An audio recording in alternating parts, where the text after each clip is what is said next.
Please come up. Oh, right there in front of the microphone so we can all hear you. Thank you. All right. Good morning, everyone. It's nice to meet you. My name is Andrea Source. I'm the mayor of the city of Vallejo. Wonderful. Can I interrupt for a second? Yes. I need to read a certain warning. Let's do that. Okay. And welcome, Madam Mayor. Please be advised that the board cannot take action on items not on the agenda and may discuss those matters only to the extent necessary to determine whether any matter should be made an agenda item at a future meeting, to respond briefly to statements or questions posed, to request clarification, or to refer the items to staff. Please remember that this meeting is being transcribed, so I may politely interrupt and ask you to repeat or speak slowly and clearly so your comment can be correctly captured on the transcript.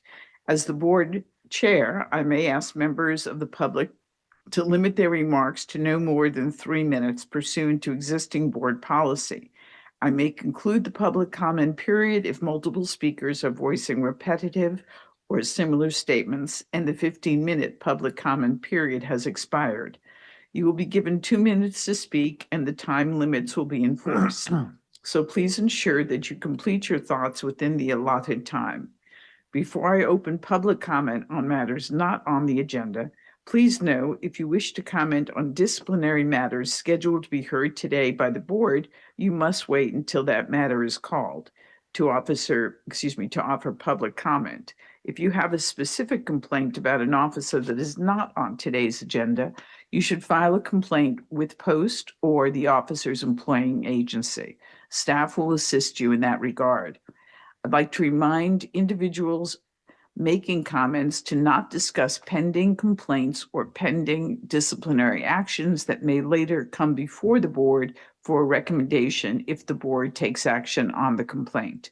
You will have an opportunity to address the board at that time. Following these rules is necessary to comply with the law and to avoid compromising the board's mission. When it is your turn, which it is now, Madam Mayor, you may state your name and organization if you wish. Thank you. Thank you very much. So again, my name is Andrea Source. I'm the mayor of Vallejo. And for over a year now, you have had some of our families and advocates come to these meetings and speak about officer misconduct in Vallejo and requesting clarity and status updates on complaints that have been made by Post. And I'm here in support of those families to reinforce the request for those status updates. And one of the reasons why I'm here is because we have a situation in Vallejo where misconduct for well over a decade was not properly addressed by our city. And a few weeks ago, finally, after many years, a report was released about the practice of badge bending in the Vallejo Police Department, which was a practice of bending the tip of an officer's badge following a shooting, in many cases, fatal shootings. And the lack of accountability, the lack of closure, the lack of justice, not only is an affront to the families and something that I deeply believe we need to resolve, but it's compromising public safety in our city. We had a council meeting on Tuesday in which many of our impacted families, some of whom are here, told their stories and reminded the city council of the cost of this lack of accountability. Because the city abdicated its own responsibility many years ago, we rely on Post. We rely on the SB2 decertification process to review some of this egregious misconduct and move our city towards justice. This is a part of our healing. This is a part of that justice process. And I know that we cannot talk today about specific cases. What I am requesting, again, in support of the request these families have made and some of our advocates have made, is a confirmation from Post that these complaints are in process, an update on the status of that process and the timeline with which we can expect follow-up, so that we know, again, because our city didn't do the proper process back when this happened, we're relying on community groups submitting these complaints to Post. And I'm asking respectfully for a status update and to emphasize how important it is for these to be resolved in a timely manner, because again, the mistrust in law enforcement in our city, the pain in our community it's very much ongoing, and I see it every day. And if there is anything that I need to do to go back to the city, I'm here in my capacity as an individual. If there is anything that is needed from the city of Vallejo, I would also like that information so that I can bring it back to the city and my city council and my staff so that we can get this resolved. It's truly a priority for me, and I'll continue to come here until we can get some clarity and we can get this resolved. So I appreciate getting to meet you all. I'm happy to follow up with information. First of all, thank you for Yeah. coming. Your community is lucky to have a mayor who is so empathetic and hardworking. I've listened to a few members of your community, and it's nothing short of heartbreaking. And it's painful. So I'm sure they appreciate you being here too. I'm now going to ask the Assistant Executive Director to address what she can about your concerns, but I wanted to make it super clear that on behalf of the board and myself, we're really glad you're here, and what you're speaking about does break our hearts, and hopefully we can resolve something to some extent. Thank you.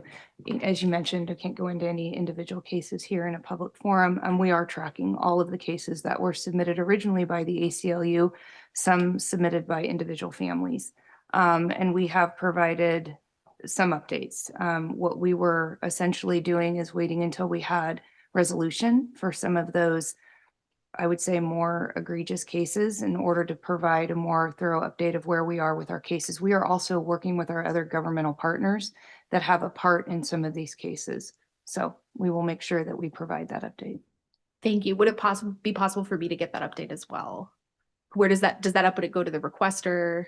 It goes to the requester. I mean, there are certain things that we would be able to share, in response to a PRA request, but that's something, let me talk to our legal counsel and figure out what we can do. Okay. Okay, Thank you. Thanks again for being here. Thank you. I know you're here with several people who look familiar. Is there anything any of you would like to say? Yes. Please step forward. Thank you. Thank you. Good morning. I want to thank you all for allowing us the opportunity to address you again. My name is Corey McCoy. I'm the older brother of Willie McCoy, who on February 9th of 2019 was executed by 6 of the 9 current or former Vallejo officers that were recommended to this board for decertification. If you haven't already, I strongly urge you to read actual testimony from both Superior and civil courts in regard to these 9 officers. These are just some of the many Vallejo police officers who for over decades have willingly participated in aggressively harassing, terrorizing, brutalizing, and murdering citizens at an inordinate rate. I acknowledge the difficulties that law enforcement is confronted with. My oldest son also took the oath to serve and protect. However, the conduct of these 9 officers should embarrass, anger, and outrage any and everyone with a moral compass. This board has an opportunity to gain some credibility. Impacted families of the lost sons of Vallejo are cautiously waiting to see any semblance of fairness, transparency, or accountability. The Solano County District Attorney does not prosecute police officers for officer-involved shootings. She has been in office since 2014. In essence, police officers in Solano County are above the law. This is the same district attorney that has refused to acknowledge or investigate badge bending by Vallejo police officers. Badge bending, a ritual in which officers bent a tip on their badge after murdering a citizen. The district attorney simply said she doesn't investigate rumors, but calling badge bending a rumor is a contradiction to sworn testimony. Testimony that confirms officers' badges were bent after the police murders of both Angel Ramos and Ronell Foster. The so-called badge bending report by the so-called independent investigator is flawed in many ways. As part of a 2022 criminal trial, Solano County Superior Court Judge Daniel Healy reviewed the independent investigator's report on badge bending.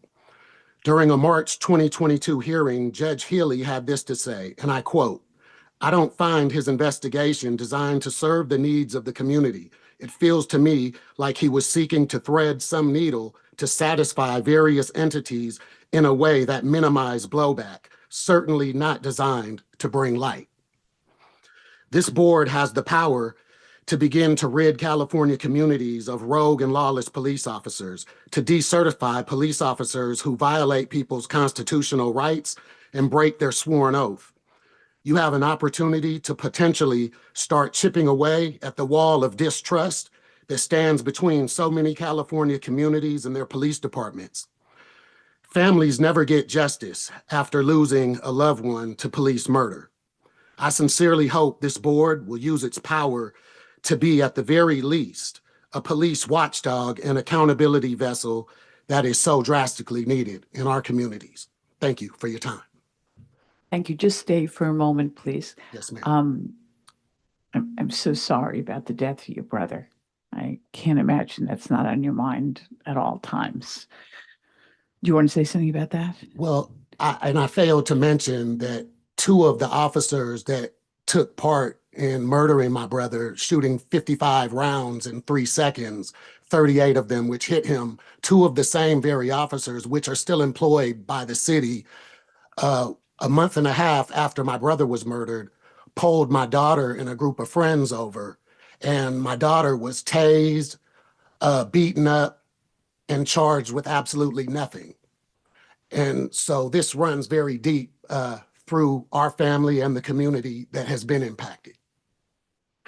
I can't imagine what that was like for you as a father.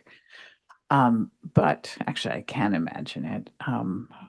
And this board cares.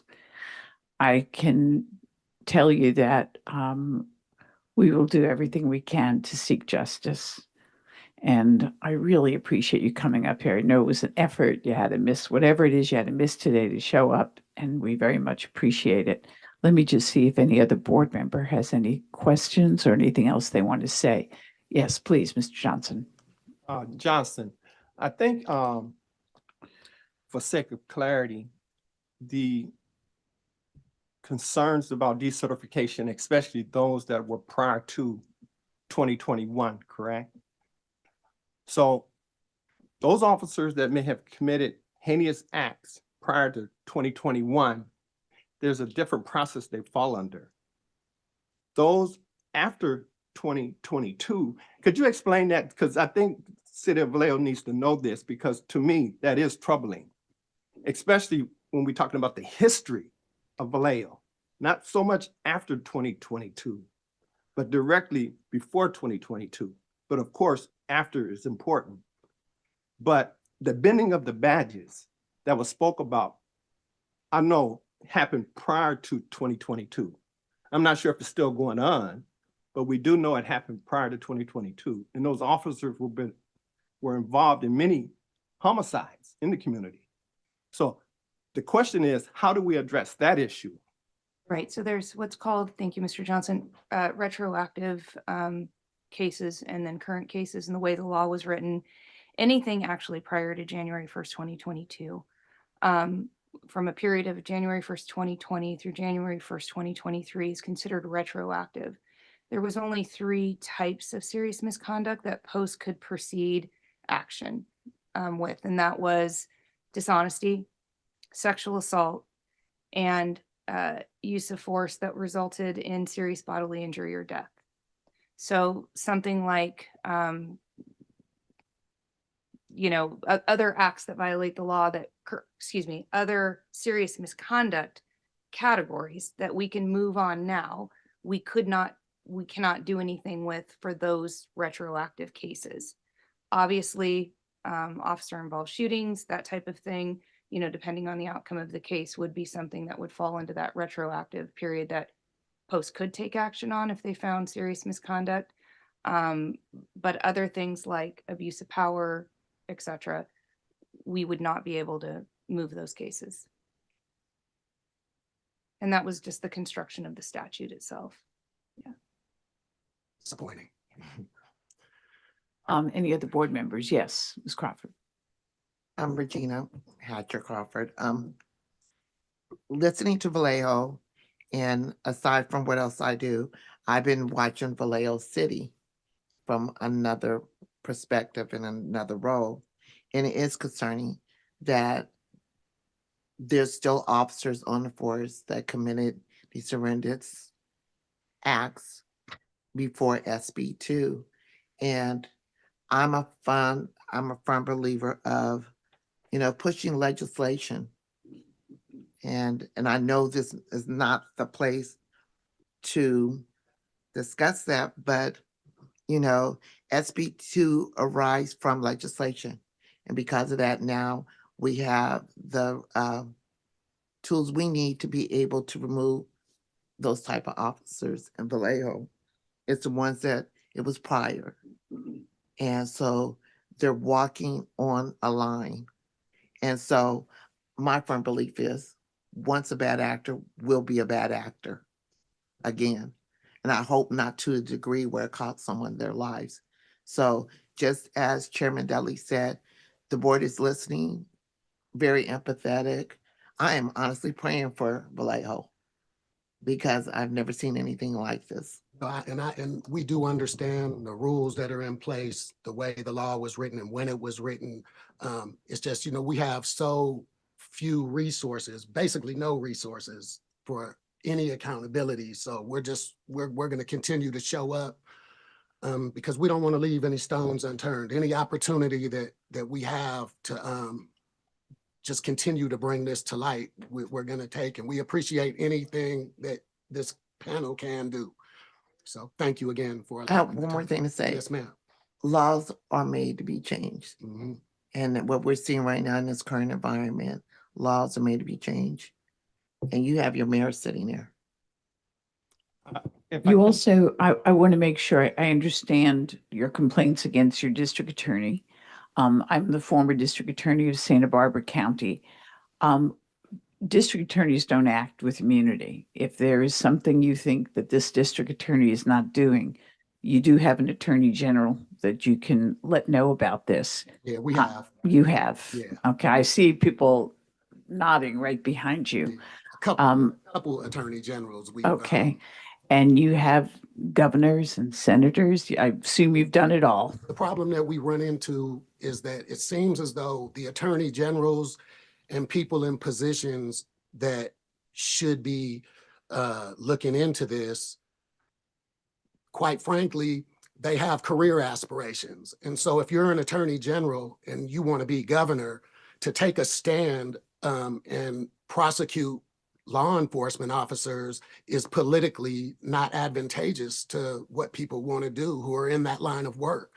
And so it's almost like no one wants to be the person to anger the law enforcement community by disciplining their officers. So have the ability to let your community know when it comes close to election time, your grievances.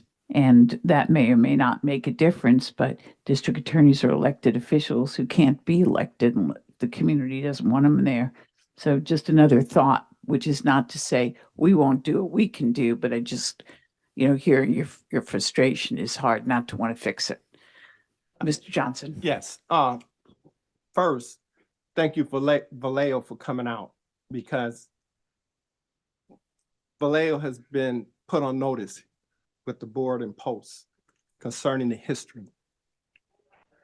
It's much more of a challenge to go back in time to clean up that bad mess, but it can be done.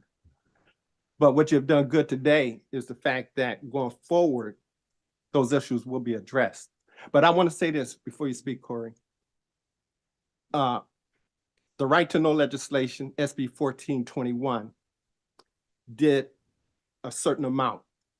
And if we remember the history, official folders were being burned. Of course, the media put in an injunction, stopped that, and then we passed SB 16, which was an expansion. One of the problems with SB 2 is that history back in time before 2021. So how do we address that? So of course, you know, my hopes to Vallejo, you find a representative to expand SB2 to include that history, because that history is what keeps the community on the edge, because some of them same officers are still walking the streets today. And that's what you're saying. So how do we address that? So I'm just putting that out there. Look at how to expand SB2 and how it can help clean up and bring back peace in the streets of Vallejo. I know this board doesn't deal with this, but it's just a complex additional problem because we have a city attorney's office that quite frankly is part of what we consider long-running criminal enterprise. This isn't, we don't have a separate city attorney's office that is looking at this from the way we're talking about it. I get it, but you know, just my hopes. Yeah. I want to embrace what both Mr. Johnson said as well as Ms. Hatcher Crawford. I was the prosecutor in a case where I couldn't file rape charges because of the way the rape law was written. I went to see multiple people about changing the law. Ultimately, I found someone who was willing to take it on, but there were 6 rejections before I got to him. And his comment to me was, well, that's a no-brainer. And I'm a Democrat. He happened to be a Republican who took it on, and he took it on. It took us 3 years to change the law, but the law has been changed. So I have to embrace what they're saying, that maybe that's a molecule that you can look into. You can't bring your brother back. You can't make things okay for your daughter, but maybe in the future the law can change. Thank you. Anything else? Okay. Please, absolutely. Madam Mayor. Thank you very much. So I appreciate, again, I'm in gratitude and admiration of the families and everything, you know, I support everything that Corey just said. The question I have from that conversation is, I think part of the request I'm making is to that exact end. I think because this is new legislation, we are learning what can retroactively be covered and what can't. And the sooner that Vallejo can get, and by Vallejo, I mean the people, can get clarity on which fatal shootings, which misconduct can be addressed through this law and what is limited by that start date, that will enable me, in collaboration with our community, to go do that advocacy to our state representatives if we do need to change the legislation. But in order to be able to advocate for that, we need to know what this retroactive element covers and doesn't cover. So that would be my request, would be to get that clarity as soon as possible so that we may take the next step. Even one officer being held accountable is important, because we haven't had any thus far. So that's important, but that will then enable us then to look and go, what amendments or adjustments to this legislation would allow us to get the remainder of that accountability. So, and your question, I'll say it back to you and you tell me if I'm correct. You're looking to sit down with somebody from Post to understand the laws and what can be considered, what can't be considered in terms of retroactivity. Is that correct? Yes, and in the context particularly of, 9 complaints have come in, that my understanding is that there are 9. Of those 9, is Post able to look at all of them? Are there some that are going to have a determination be made that they can't be applied? That's information that's important to us, because that screen for those 9 went through the ACLU's attorneys and many of the families' attorneys, but ultimately it's up to Post. We need to know if some of those 9 aren't going to go through, then we need to take other action. So just to be clear, you're asking for 2 separate things. One is you want to know which of those 9 cases can be pursued by this board. The other thing is you want to know, in terms of retroactivity from a Post person, how far that expands, either a Post lawyer or an executive director, to understand the law a little better, get would be more appreciated. clarity. Would be appreciated. Want to respond to that? So that's something that I can provide some greater detail to you regarding which cases perhaps might fall into what we call the retro inactionable cases or not actionable cases. in terms of the dates of the incident and the type of incident that we're dealing with, that the law itself would not allow for post to take certification action. We'll probably have to talk about which 9, because there's more like 21 or 23 cases that came out of Okay. the ACLU. So you have 9 specific in mind. That's something that we can talk about in terms of where the status is of those cases and the types of cases perhaps that post could not take action on.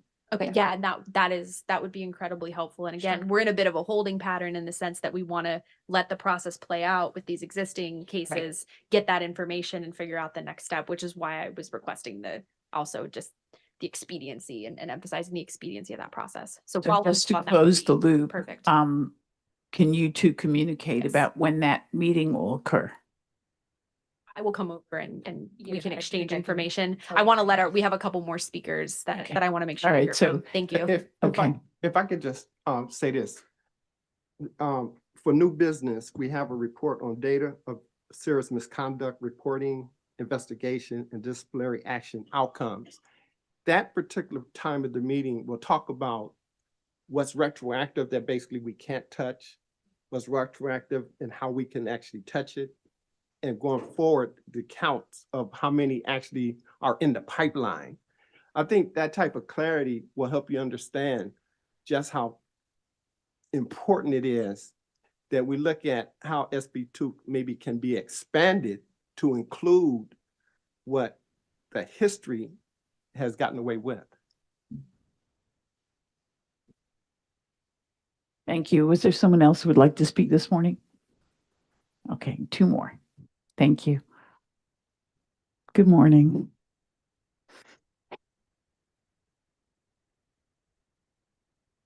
Good morning. Thank you all for taking the time to listen to us today. My name is Chris Kelly. I am the sister of Mario Romero, who was murdered by officers of the Vallejo Police Department on September 2nd, 2012. I have been fighting for justice for my brother and for so many other people for a really long time. I said I wasn't going to cry.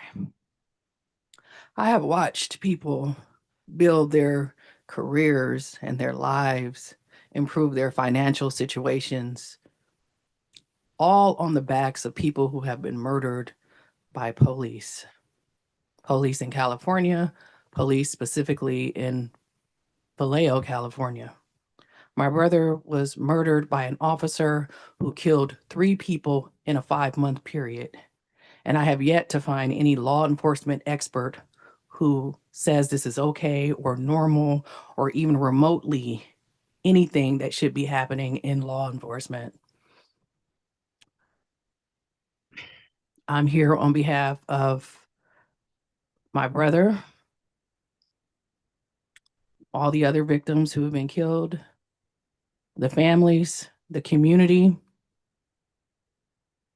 I am here as a daughter of Vallejo. I think people don't understand how much it takes to sit with grace, to be a person who studied criminal justice and who went from knowing what the textbook said to what actually happens in the real world, which is nothing that the textbook, even refers to. It's totally different. I had to record my brother's body on video. He was shot over 40 times, and 16 to 17 of those shots were through the palms of his hands. He was murdered in front of 3 of my sisters in front of his home. We have exhausted every avenue aside from a couple. We have practiced great grace. We've listened, we've waited. We're tired.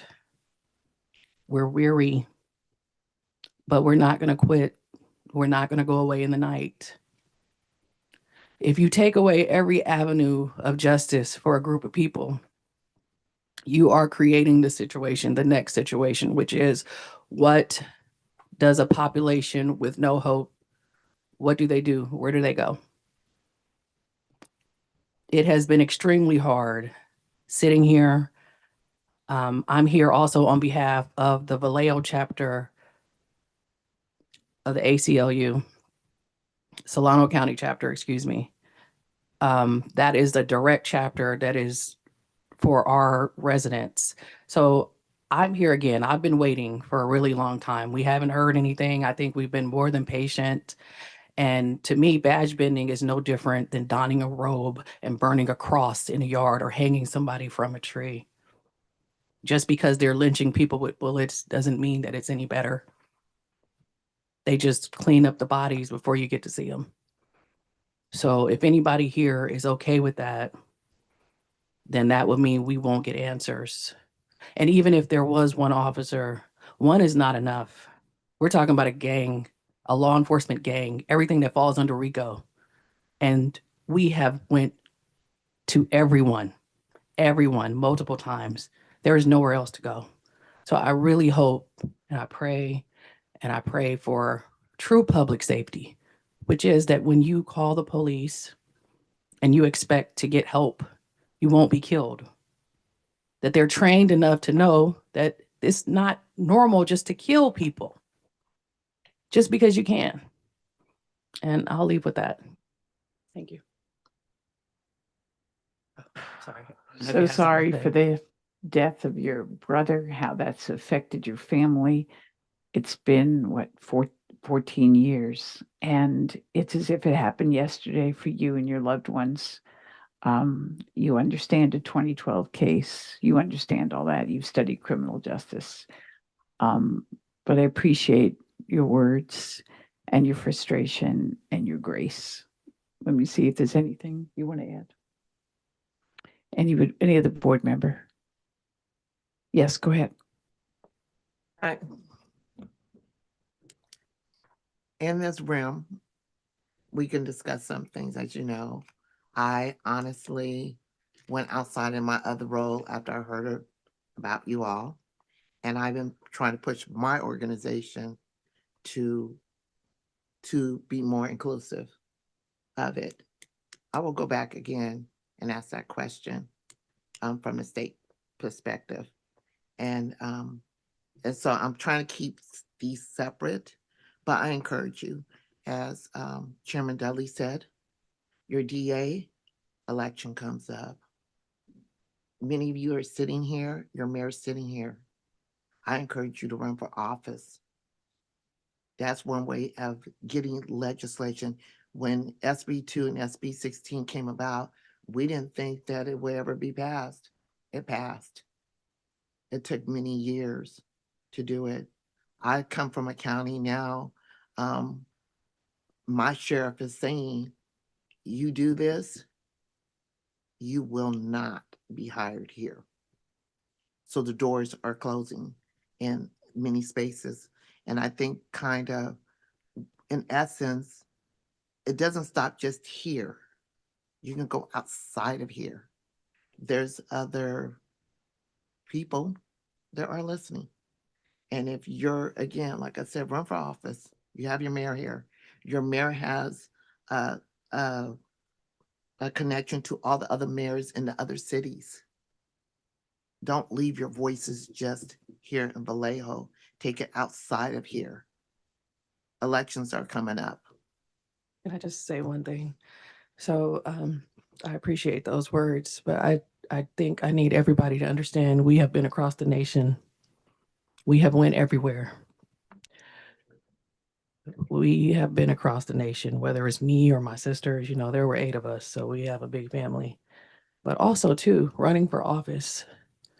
If you know how damaged we are as families, how our children are damaged, how can we sit and serve the way that we had dreams to do when we are so damaged? We have no resources. We were treated like criminals because somebody murdered our loved ones. You can't run for office if you can't be unbiased. And how can you not be unbiased when you see that this wall that has not been torn down still exists, and it's impossible to penetrate in the ways that are in our heart, in the ways that we know what we felt were the right ways. We've done everything. We've done everything and nothing has been done. And the big question is, why not? Even the city council voted to investigate the death of my brother. They voted to have the attorney general investigate it. It's public knowledge. The district attorney said after the investigation of the district attorney, that took over 1,000 days. And as of 2 years ago, records were still being destroyed. This is public record. We've done everything. The people who were here who ended up going to the White House, they sold us out. They didn't address these things because they have political aspirations. So I say this with every ounce. There is no avenue that we have not exhausted. And that is why we are still here, still trying, because you are the last. It doesn't mean we couldn't try it again, but with the fortress that's built up, it has to be more than that. How can this city be in America and so blatantly murder its residents and nobody has any answers? This is public record. It's documented. These are not rumors. These are not just stories. These are not people who are anti-police. We are anti-police brutality, anti-police murdering us. And us is everybody who has fallen victim to murder by police. And I just want to thank you guys all for your time. If I can. Thank you. Mrs. Johnson, do you want to say something? Yes. Thank you for being here. And I've watched, as you know, from the beginning and even today. But I do want to say this. AB 71, use of force data collection, really was kind of built off of what was happening in Vallejo. AB 953, the Racial Identification Profiling Act, had a lot of focus on what was happening in Vallejo. SB 1421, SB 16, all was talking about Vallejo. The first hearing for SB 1421, when it passed, happened at the Martinez Courthouse. And many of the Vallejo folks came. I can keep talking about how Vallejo has lit up the legislative campaign that went on that has passed in order to deal with the issues of Vallejo. What we haven't really had a chance to deal with is the history. And you hear me repeat this, because that is a concern to mine also, because not only Vallejo, but there's other cities similar to Vallejo, but not as detrimental. But those officers are still walking the same street and still having encounters. And it's like we can't touch them. So I'm saying all that to say, it's my hope that we start this journey on how to expand SB2 to include those that, sits behind that door that we seem to can't open. It can be opened. It can be opened. And so it's my hope that we in Vallejo, I include myself because I'm very concerned about it also, find a way to open that door so that the history of those families can find some peace at some point in time in their lives. And just in response to that, I want to say, and another question would be, when we come out and we share our stories and our tears, it's terrible, it's horrible. Hopefully the rest of the day will be good today. I'm going to pray that it will be. But why is it that when we have come out and shared these things, none of the work that we have done have benefited the people, the victims, the families of Vallejo? I was standing there. I was there. I know what we've worked on. I know how far we've come, but I see it reflected in everywhere except the city of Vallejo, California. And a question needs to be asked, why is that? But thank you guys. Let me just make a suggestion. You said you can't be unbiased.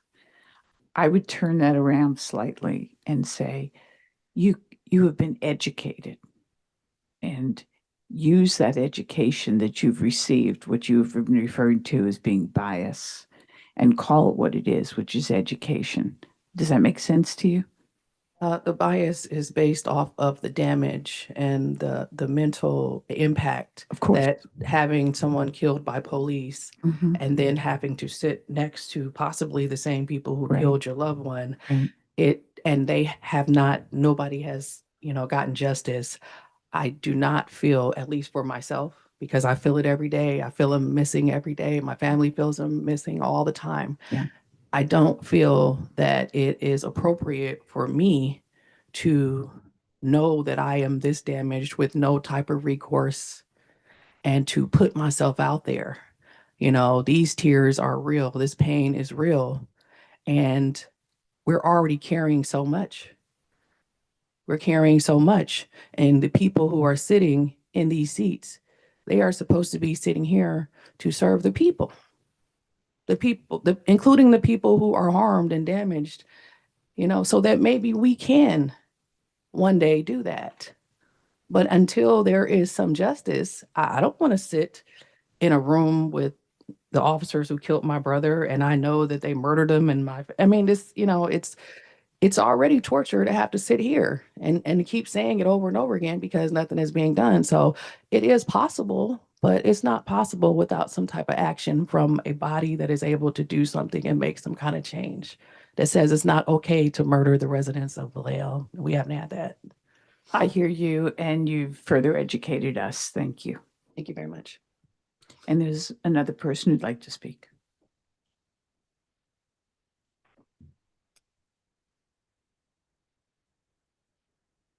Good morning. My name is Melissa Nold. I'm a civil rights attorney. I've been practicing since 2014 with a specific emphasis on police brutality and wrongful death and a special focus on the city of Vallejo. It's hard to hear people talk about Vallejo and talk about all of the history when what's been going on is continuing to go on. We came here a couple of years ago because I had tracked down witnesses, whistleblowers. Could I ask you a favor? Sure. First of all, could you slow down? Because Okay. there's someone who really wants to get every word you say. And you already got the second part. Sit a little closer to the mic. Thank you. The court reporters hate me at depositions. So a couple of years ago, we came because I had been trying to figure out how do we solve the problem. I don't want to get rich while people keep dying, right? That's my job, right? I'm a lawyer.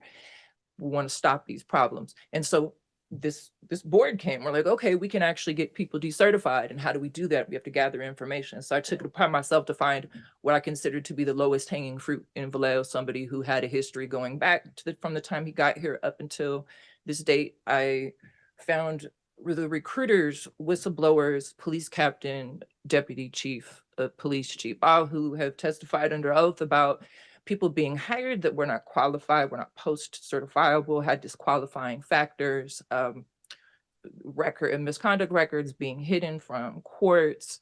Found out our first chief who was doing, trying to recover the department and was doing disciplinary actions, faced racial terror, received death threats and was ran out of town. And so all those things have came out in the last year. And so I took all the transcripts and all of the records, and I was actually leaked the records of specific officers who should have never been hired, who were unqualified under post guidelines, who've been here, some who've engaged in multiple wrongful deaths, racism, violence against specifically African-American people. And I took all of that information and all of his actual records from his actual hiring and the transcripts that said that he shouldn't have been hired and that a chief knew that he shouldn't have been hired, and all of that was made public. And I wrapped it up and I sent it in a year ago as a complaint against a specific officer because he was, like I said, the low-hanging fruit. And after that, the city of Vallejo, a guy who shouldn't have been hired, and it's explicit, he's admitted to committing a crime. It's something that is not, it's, like I said, it's objective. It's not my personal opinion. It's in the words, all those things are in front of you.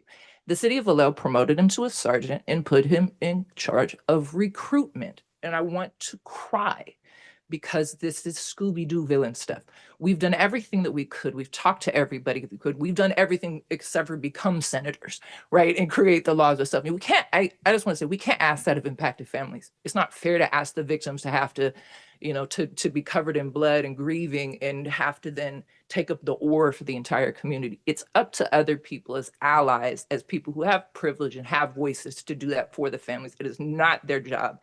It's a shame that, after all of these commissions and all these fights, we got one impacted family. We appreciate that Mr. Johnson is here with that specific firsthand voice, but I still think that a lot of you guys aren't hearing what we're talking about because I've got all the evidence. I did a literal criminal investigation and I gathered it all up and I wrapped it up and I put a bow on it. And I'm not an investigator and I'm not a law enforcement officer and I'm not a prosecutor. And this is not my job, but I'm willing to do it to show you that there's the evidence. So somebody will investigate who the other officers are who were hired under the same conditions as disqualified, because I have that under on the record too from a high-ranking command staff member. They're all willing to speak to post.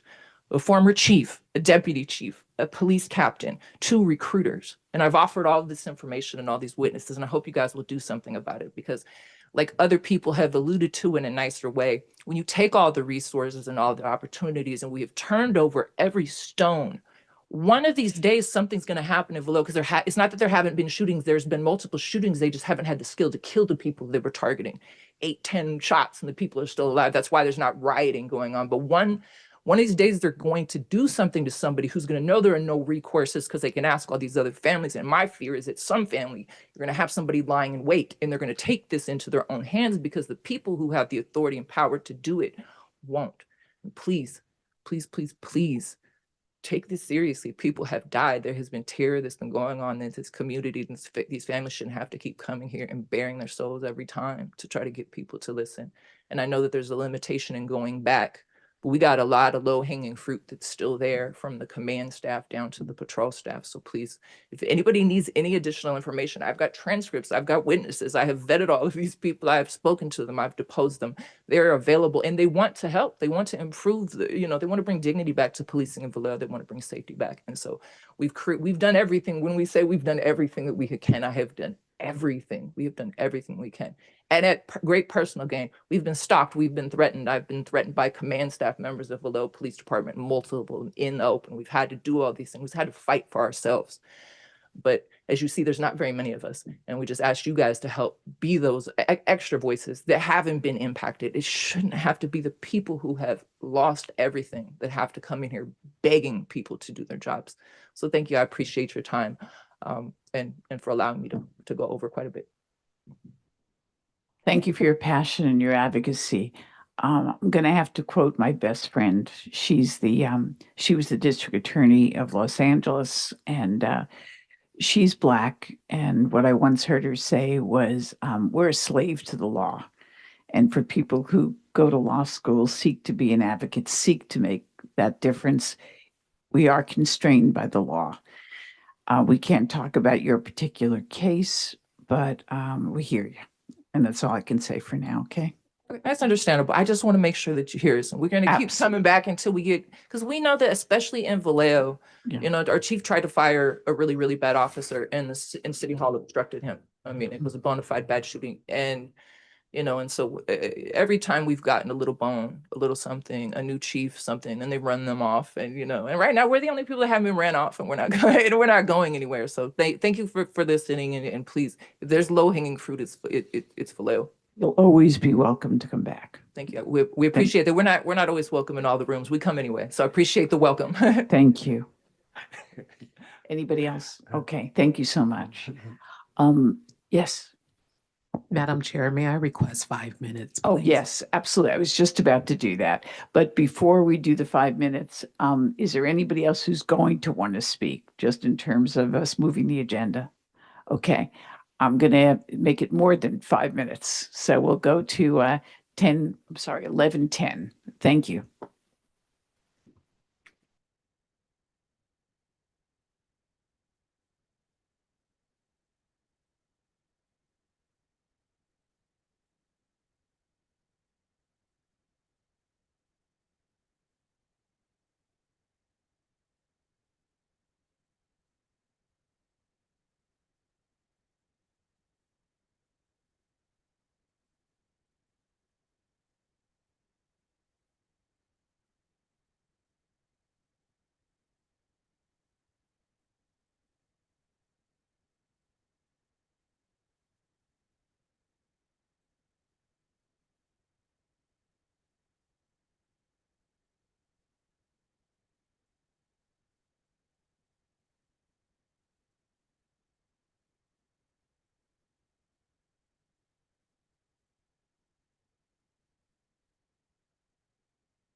We're just waiting for Board Member Clava.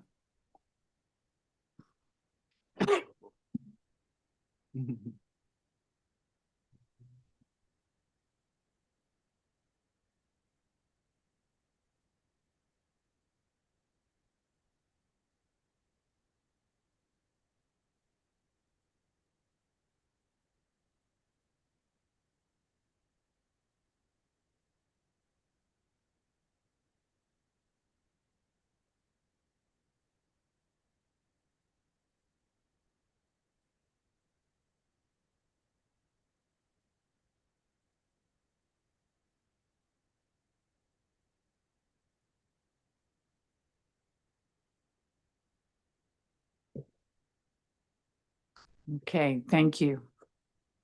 Back on the record, just because we spent more time during public comment than expected, I want to inquire if there's anybody present or anybody on the live stream who wanted to speak about any of the two cases that are on our agenda for today.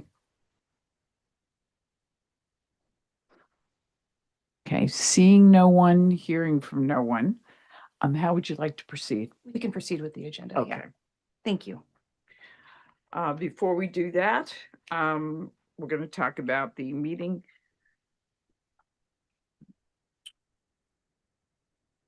I need a motion to approve the meeting transcripts from April 15th, 2026 hearing. Is there a motion to so approve? Okay. Clavo. Okay. Any opposition? Doyle second. I will have to abstain because I wasn't here. Our fabulous assistant was. So, all in favor? Aye. Opposed? And one abstention. Thank you. At this time, Post Assistant Executive Director Anne Marie Delgado would like to address the board and introduce any new business items. Thank you. Thank you, Madam Chair. Good morning, board members. We have a couple of things that I wanted to address with you today. First of all, under new business, you can see we have our 2027 board proposed meeting dates. Chandler is going to go ahead and read the dates, and then we'll just take a motion on the schedule for 2027. Thank you, Anne Marie. Yes, these dates have been checked in concert with commission meetings as well as various associations that we're mindful of when selecting dates. So should you approve them, these will be your dates going forward. Those dates are January 5th and 6th, 2027, April 7th. Excuse me, Chandler, I'm. A piece of paper, so I'll grab it sure. again. Thank you. Go ahead now. Okay, that was January 5th and 6th, 2027, April 7th and 8th, 2027, July 7th and 8th, 2027, October 6th and 7th, 2027. All of the aforementioned dates are here at Post headquarters, and those dates are in your agenda packet as well if you need to review those. Is there any discussion following that announcement? Is there a motion? I'll move Doyle. Thank you. Second. Thank you. All in favor? Aye. Aye. Okay, we'll go ahead with those dates. Thank you so much. Please continue. Thank you. Chandler had sent the board a memo regarding the last set of cases that you reviewed that moved on to the commission, and it informed the board members about the commission's action on those cases. Are there any questions about the memo you received? Okay. Any questions? Okay, sorry. Ma'am. That's all right. Okay, seeing none, we're going to move on to the peace officers accountability statistical data profile. I know Board Member Johnson, you asked about highlighting some of the things. I don't think the people that are, I think you were hoping to inform people that were in the room about some of the statistical data. It is available on our website, and we can send that information to anyone who, would like further information about where all of our reports are. But just to highlight a couple of things, over 47,000 serious misconduct reports have been submitted to Post since the beginning of Senate Bill 2. What this report does is it breaks down the status of those reports. You mentioned highlighting things like retroactive reports. Those are highlighted in different colors. They can see the number of reports that are considered retroactive versus the post January 1st, 2023 reports. I think what has been of interest to this board is the public complaints. They've grown substantially over the impetus of, receiving complaints from the law enforcement community at large and the public. We're over 4,000 public complaints now as of today. And I think that's due to obviously the general awareness of what Post is doing. And also we've done some community outreach to continue. We're now doing informative discussions in front of police practices commissions and other what we would consider more civilian oversight entities to try and explain their role in what we do. So they do have a role in reporting serious misconduct and our obligation to report back to some of those commissions. I wasn't going to take the time to go through each page independently because I think we've done this at every board hearing. If there's any questions about any of the statistical data that I can answer, please ask. Yes, Ms. Pena. What is unique officers? Oh, that's the number of individual officers that we have received reports about. So what that means is we may have multiple reports about the same officer. We capture the unique officer. So it tells the story of if we have 88,000 officers in the state of California, how many times has there been complaints about an officer from that 88,000? So unique just means we're taking that single officer as opposed to multiple reports against the same officer. Other questions? Comments?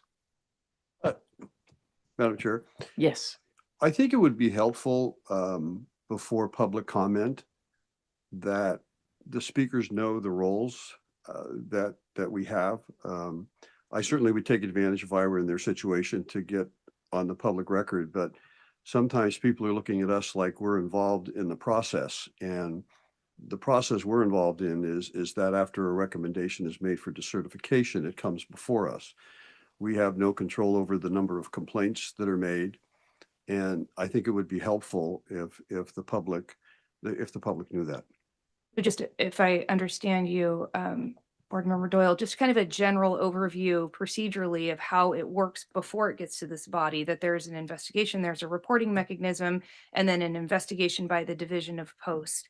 And then once there is a recommendation before this board for decertification, you folks become aware of the history of the case. Correct. Okay. Because I'm often asked about specific cases, Sure. and I tell people that that's not in the purview of this board. Absolutely. And that what comes before us is what's recommended for decertification. So I think Certainly. that would be helpful. Okay, will do. One way that might be effective would be to have a simple handout, because for some people, this is their first meeting that they're attending from the community. But if there was a one-page handout about the power this board has and doesn't have, it might help them. Is that what you're suggesting?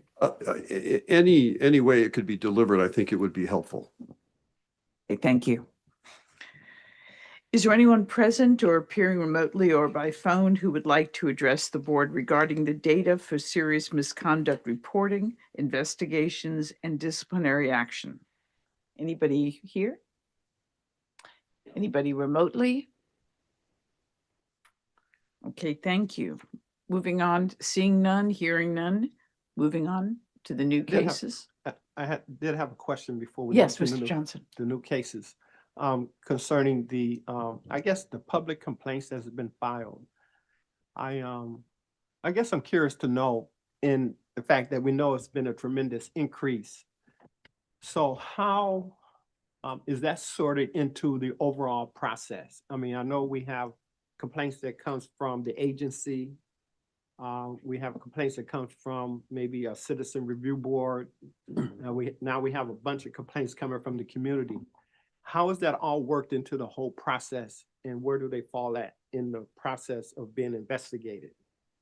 So in terms of the prioritization, Yes. so they actually, the same prioritization that applies to the law enforcement agency reports applies to the public complaints. So first of all, we're looking at, is the officer still working? What type of egregious allegation is being made? Does it qualify for what we would consider an immediate temporary suspension? because they've been terminated or they've resigned during a pending investigation for serious misconduct, or there is felony charges pending against the officer. So the prioritization is the same for the public complaints as it is for the law enforcement reporting complaints. They all get prioritized the same way. The only difference is that with public complaints, we will, if it's appropriate, send the complaint to the law enforcement agency to request records, information, internal affairs investigations on that particular complaint. With the law enforcement agency reporting, clearly they're the ones reporting it. So we're getting whatever records they have available, if it's just a complaint charge or allegation, or if it's already a completed internal affairs investigation, that's coming from the law enforcement agency. Public complaints, citizen oversight boards, other state agencies, we will then have to seek those records from the law enforcement agency where that officer was employed at the time of the incident.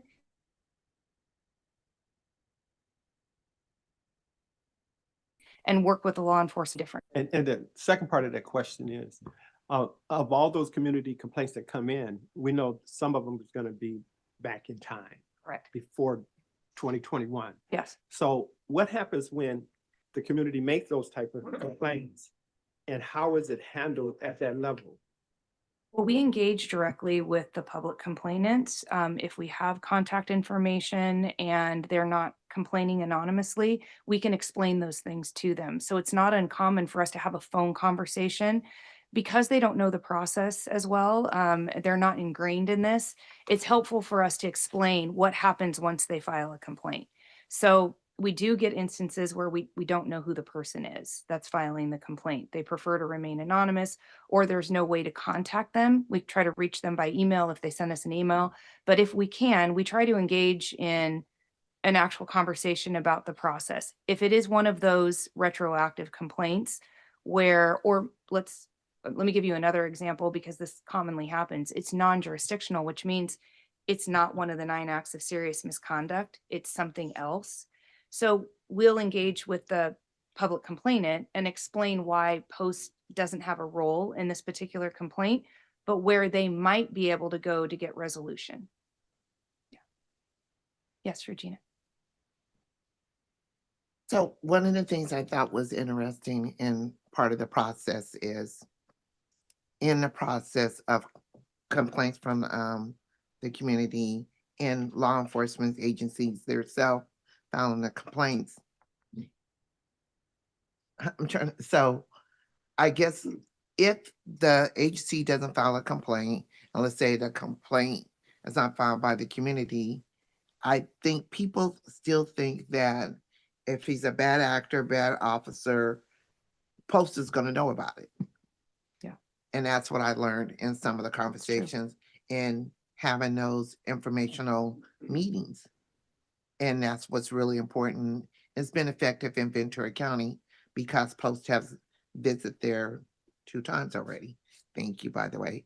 And so I guess, is there any other mechanism outside of those 2, the complaint from either the agency, because we're now hearing that there's some agencies that are not are filing the complaints, and if they do file a complaint, they're not firing an officer, no matter how egregious the act may be. They're still employed until it gets to Post, which is disturbing to me. They should fire them.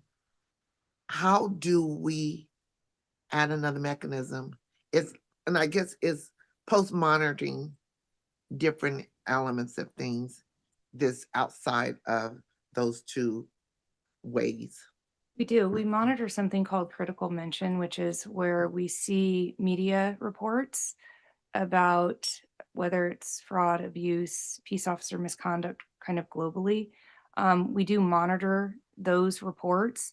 In fact, we get a weekly report on things that have appeared in the media, and we use those reports to check against our database to see if we have any any complaints, charges, allegations, any information. And we will reach out to agencies to find out where the documents are, if they should have filed something, if they're preparing to file something, because sometimes the incident just happened yesterday, right? So they have the 10-day reporting period, but we do use those outlets as well to track some of that information. Yeah. Okay, because I just normally said, well, you file a complaint. If not, the agency will do it. And we've been seeing where some agencies don't file the complaint. And it's just the community filing. So that's nice to know there is a third avenue. Do you want to So, address the issue of how many agencies in fact aren't filing complaints and who what those agencies are? So we've I don't want to have provided that myth out there. data. Yeah. So there's very few agencies that are not filing complaints. Now, there's a difference between not filing any complaints versus not filing all the complaints, right? So there's very few agencies that have not filed any complaints. And I think, we were down to maybe 13 or 15 the last time we reported out. We've made contact with those agencies. Many of them are very small agencies with very few officers, so they just didn't have complaints to file. I think the greater perhaps concern is underreporting. And that means we've gotten serious misconduct complaints, but based on the size of the organization, should there just by percentage be more complaints? Should we see more volume? We continue to engage with agencies all the time about the activity and the reporting, the types of things that should be reported. I think that's probably becoming less of an issue. I think the greater issue is, when we're talking about retroactive information, it's how good the records are that we're getting. And in particular, you heard a lot about Vallejo today and records that just don't exist anymore. And that becomes a very trying situation for everybody. So, there are hurdles there with what you can recreate from 10, 15 years ago. And I think another reminder to board member Bob's Doyle's point is that, there's also the limitations of post in terms of post with regard to certification and decertification does not oversee the agency, the law enforcement agency. We oversee the individuals. And there are likely some systemic things going on. And that is something that probably needs to be addressed. And Post does not have the authority to go in and potentially decertify an agency, right? We could remove them from the Post program, but that isn't necessarily going to stop some of the things that may be going on within an agency where we feel as though perhaps it's more systemic and more of a culture than just an individual officer problem. so in saying that, and that was very poignant in saying that, no, and that's what the public's perception is, that Post could come in and probably look at an agency and not necessarily oversee it, but remove their Post certifications. But even removing the certifications of the individual officers doesn't necessarily mean that, and that's what I'm kind of getting is that, let's say the whole unit doesn't mean that they still can't operate as an individual local law enforcement, which we've seen with some of the small ones where they're not even certified. Right. But they're still operating as police officers within their cities. And that's there a are- misconception. Yeah, there are post agencies, non-post agencies that are law enforcement agencies that do operate outside of post regulation. Yeah. And that's the misperception of when we seen SB2. Those are those small pockets that people don't realize they don't necessarily have to have certifications. Well, the individual officers primarily Individuals, excuse me. for most of the general law enforcement functions, individual officers would need certifications for the most part to do those law enforcement functions. It's whether or not the agency itself is a post-participating agency, and so it is confusing. That's a different lane, if you will. I know DOJ has some oversight in terms of law enforcement agencies at the agency level. What we're dealing with is the individual officer themselves. And, just to make that distinction, I think that's something that is probably not commonly understood by the general public. You're welcome. Madam Chair, also, in defense of Post, your authority is not unlimited. And the legislation is based on people being honest and reporting to you. And I think it would be rather a difficult task for you. I don't know how many law enforcement agencies there are in the state to police that or be sure that everybody's reporting according to the law. We're around 610 law enforcement agencies that are currently reporting to us under Senate Bill 2. Johnson. I wasn't clear on this last quarter on how many actual agency complaints or complaints period has been filed versus whether we're going up or down. Oh, in terms of agency complaints or public complaints? Well, we know public is going up. So what about agencies? Let me find that information for you and I can point it out for you.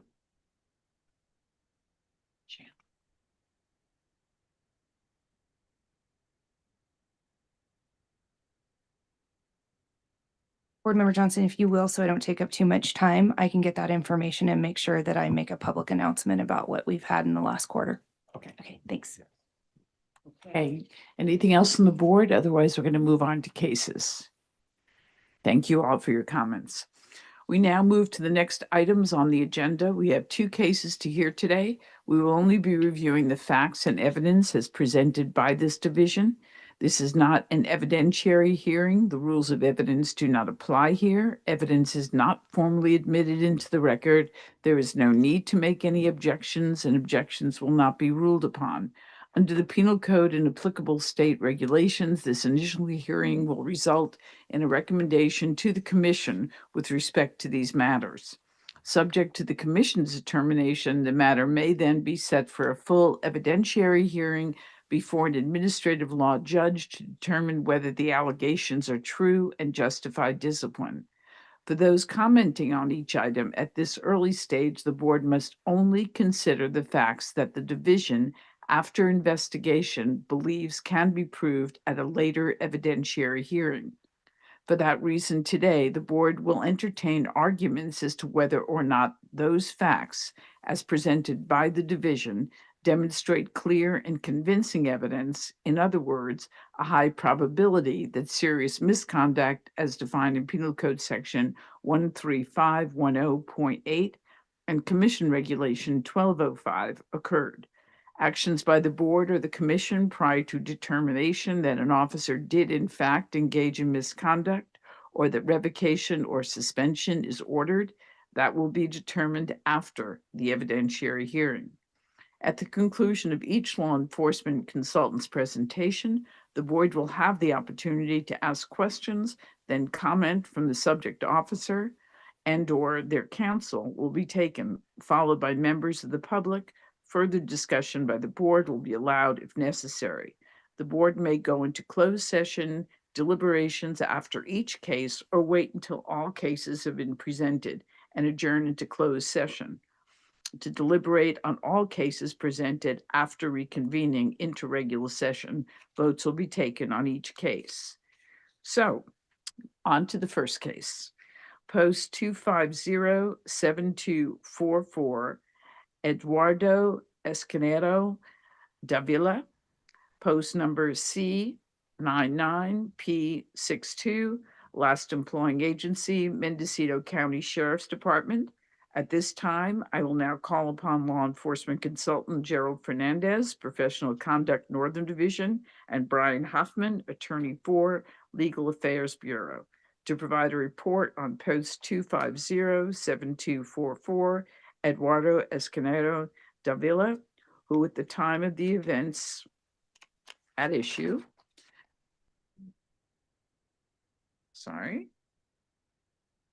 time of the events at issue, in this case, employed by the Mendocino County Sheriff's Office.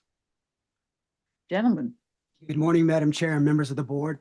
My name is Gerald Fernandez, and I'm one of the law enforcement consultants assigned to the Professional Conduct Northern Bureau and the Peace Officer Standards and Accountability Division.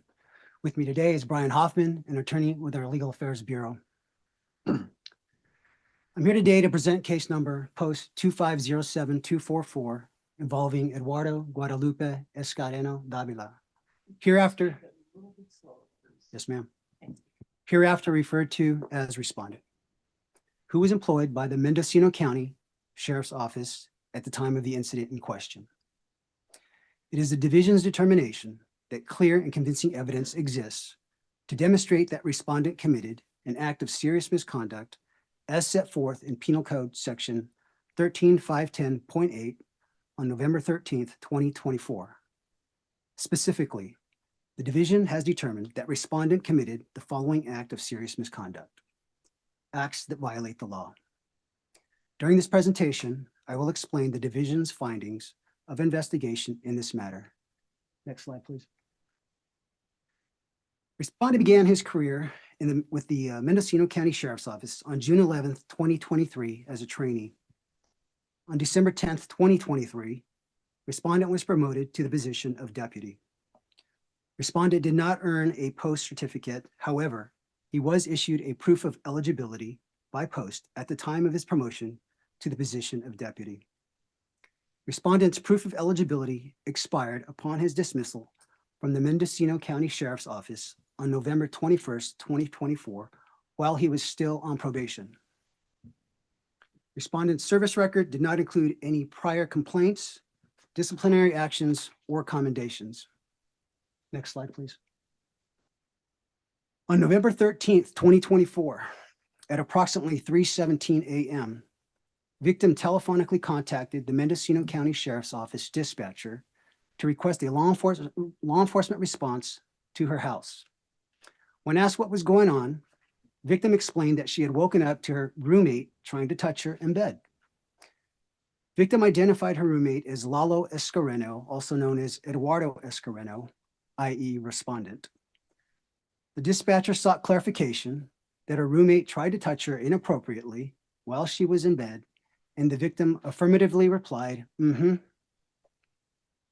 At approximately 4:18 a.m., Mendocino County Sheriff's Office deputies responded to victim's call for service, contacted her in front of her residence, and conducted an initial interview with her. Victim stated that while she was sleeping, on her side, she woke up to something cold, touching her right between her legs. She then turned over and heard something that sounded like it had rolled off the bed. She looked over at the side of her bed and saw respondent lying on her floor trying to hide. Victim confronted respondent, turned on a light, and continued to confront him. Respondent initially said with slurred speech that he was in victim's bedroom because of the kittens that she fostered, but he eventually apologized to her. Victim then asked respondent why he would touch her, and again, he apologized, saying, "I'm so sorry."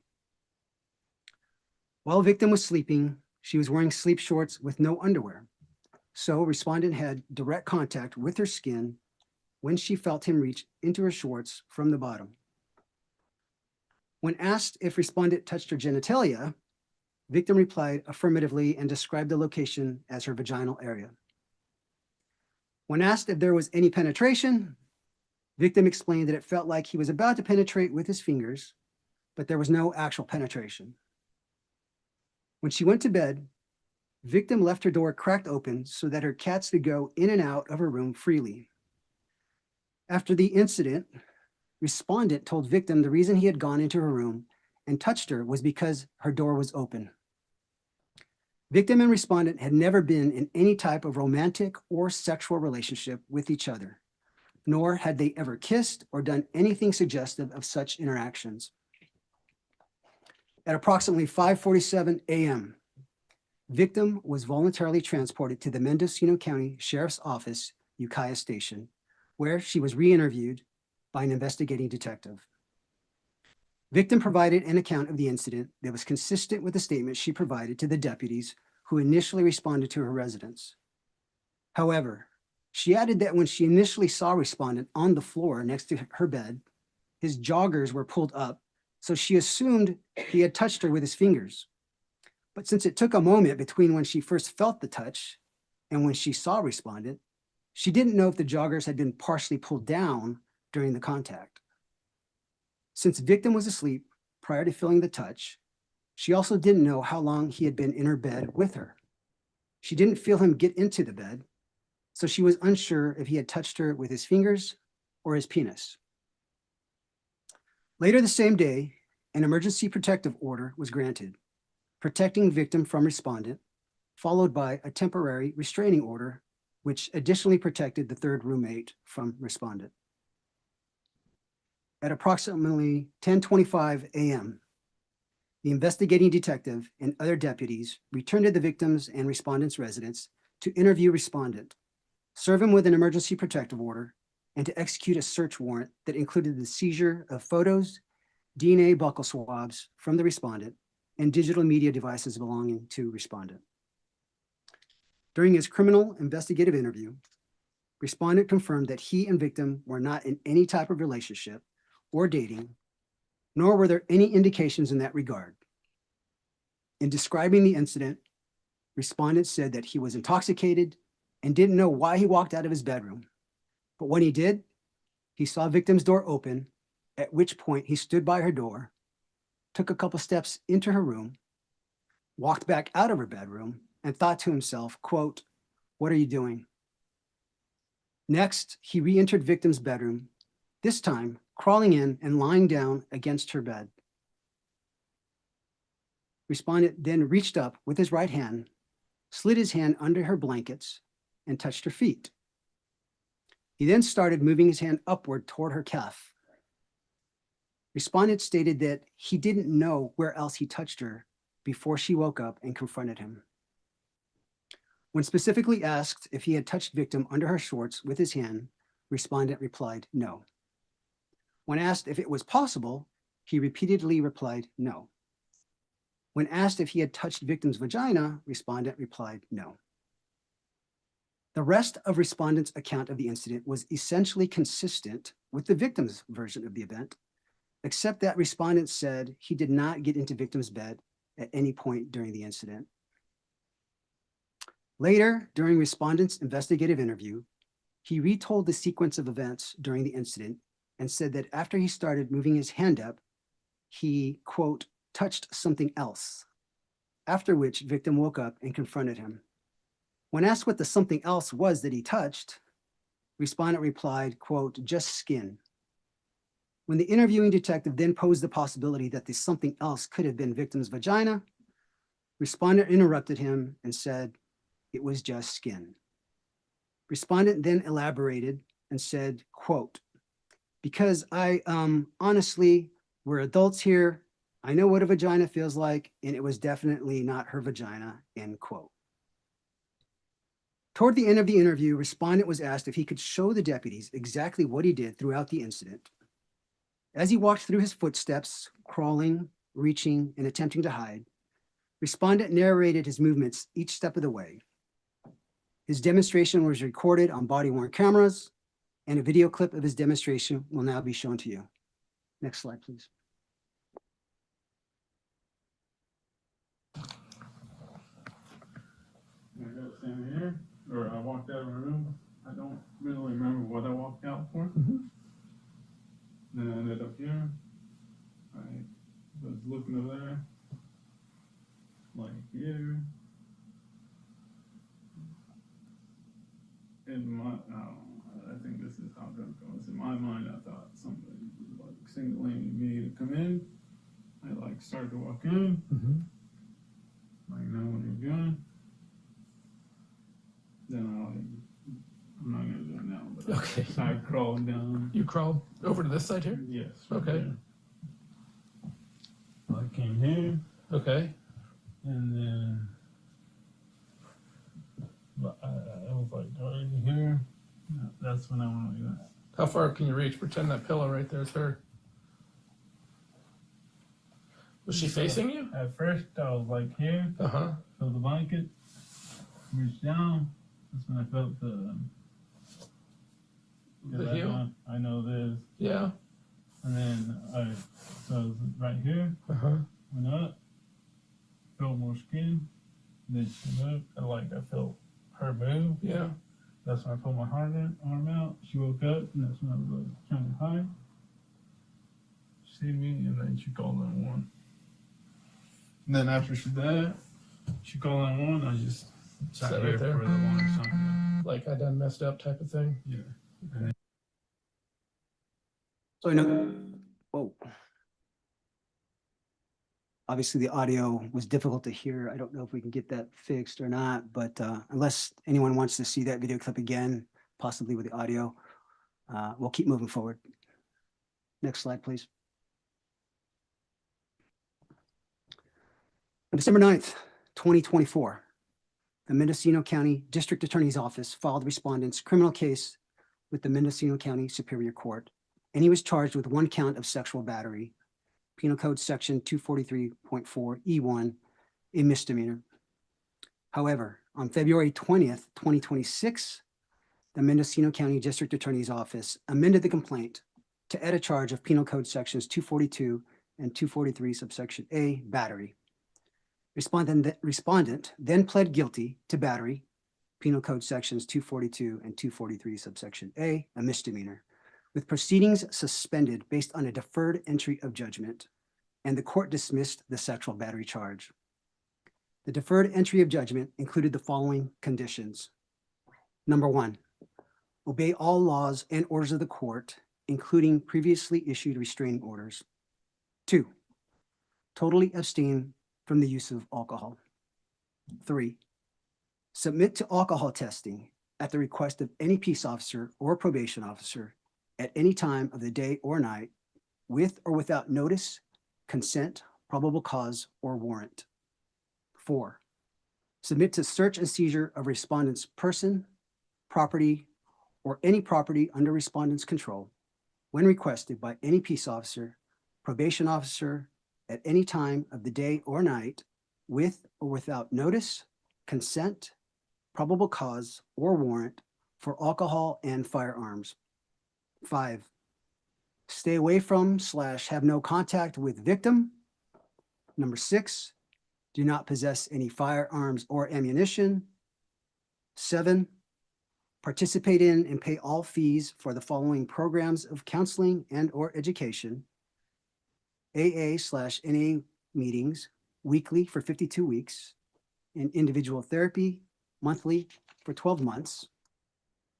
Number 8, 50 hours of community service. And number 9, an apology letter to the victim addressing the victim impact. If respondent abides by all the conditions of his deferred entry of judgment, it is possible that the battery charge will be dismissed by the Mendocino County Superior Court on February 19th, 2027. On May 21st, 2026, respondent was present for his first court hearing to submit a status report on his progress with the conditions of his deferred entry of judgment. According to the court's docket and minutes, respondent provided proof of carrying out the required community service, attendance at AA meetings, attendance at individual therapy, and the apology letter to the victim. Respondent's next progress report with the court is set for August 21st, 2026. Next slide, please. Penal Code Section 243.4 subsection E1 says, in part, any person who touches an intimate part of another person, if the touching is against the will of the person touched and is for the specific purpose of sexual arousal, sexual gratification, or sexual abuse, is guilty of misdemeanor sexual battery. Penal Code Section 243.4 subsections G1 defines an intimate part as the sexual organ, anus, groin, or buttocks of any person and the breast of a female. The clear and convincing evidence substantiated that respondent violated Penal Code Section 243.4 subsections E1 when he touched victim's intimate body part, specifically her vaginal area, against her will and for the specific purpose of respondent's sexual arousal and gratification. Therefore, respondent also violated Penal Code Section 13510.8 subsections B6 and Post Regulation 1205 subsections A6, which define as serious misconduct acts that violate the law and are sufficiently egregious or repeated as to be inconsistent with a peace officer's obligation to uphold the law or respect the rights of members of the public as determined by the commission. The facts I've just recited support the division's finding that respondent was involved in serious misconduct, specifically acts that violate the law. For purposes of the division's analysis, clear and convincing evidence means evidence of a charge is clear and convincing so long as there is a high probability that the charge is true. The evidence need not establish a fact beyond a reasonable doubt. The division recommends the revocation or suspension of respondent's post-certification based on the following. Respondent's excessive intoxication was a primary contributing factor that led to his poor judgment when he sexually battered his roommate. Respondent's actions resulted in his guilty plea to misdemeanor battery on February 20th, 2026. As a peace officer, respondent was sworn to protect the public, not endanger them. When respondent snuck into the bedroom of his sleeping roommate for his own pleasure, respondent failed to uphold the law or respect his roommate's rights. His actions that resulted in the execution of an emergency protective order and criminal charges are clearly inconsistent with the obligations of a peace officer. Last Friday, July 10th, 2026, I spoke on the phone with the respondent who acknowledged receiving notification of today's board hearing, but he said he would not be able to attend in person or remotely because he had a criminal court hearing that was scheduled in direct conflict with today's board hearing. This concludes my presentation. With that, I'm happy to answer any questions the board may have. Does the board have any questions? You mentioned that he has a criminal case today that he's attending. Is this in regards to this as well? It's related to the restraining order that was ordered against him. Yeah. Thank you. Yes, please. Pena.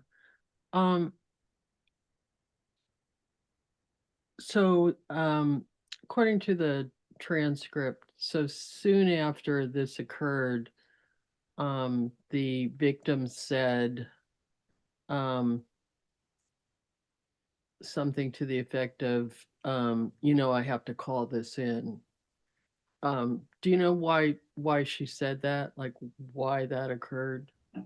She wasn't asked that specific question, but I know that the respondent's response was that he said that he responded by saying, yes, you do.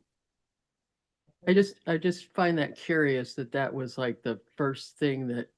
Yeah, I'm happy to Yeah. speculate, but I think we can all speculate. I mean, I don't know if you want to hear my theory or my thoughts, but I don't think that's necessary. Yeah. I don't want you to speculate. Yeah. So basically his story, his version never really changed, and her version didn't change too much either. correct. She gave two accounts, first to the initial responding deputies and about an hour or two later to the investigating detective, and they were essentially consistent. Was he ever represented by counsel? No, in fact, part of my conversation with him this past Friday was that he had not retained an attorney. So he still has not, as of last Friday. No, did he ever have a union attorney or a union rep at all? I didn't ask him that question, but again, I can speculate. I can't really answer that definitively. Okay, but the department, well, you basically believed what she had to say, correct? Yeah, the agency sustained, they had sustained findings for all of the allegations, including the sexual battery. One of the things I found troubling was at first she said he touched her vaginal area. But then she later said, when she noticed he had shorts on, that it could have been his penis. She wasn't sure if it was his fingers or his penis. But presumably, if it was his penis, he would have had to have been on the bed, straddling her in some way, which I would think would probably have, she would have awakened if he would have been doing that. So I found that a little bit troubling. That, you know, she had sleep shorts on, a cover over her, laying on her side, and somehow he got underneath all of that with his penis and didn't wake her up.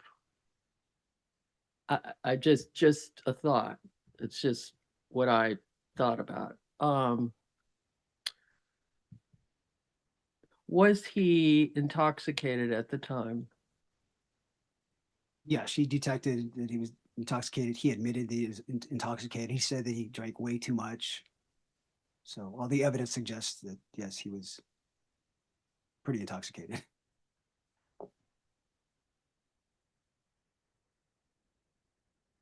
Anything Further else? questions? Anyone else? Johnson. Okay. On the, I guess, criminal case concerning the restraining order today, the event happened in 2024. I'm assuming shortly after that, she should have applied for a restraining order. That's the question, if she did. And then, of course, did she renew the restraining order? What's going on with that?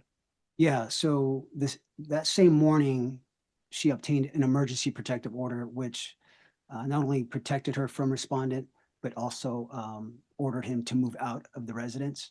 And emergency protective orders don't last more than, I don't know, maybe less than a week.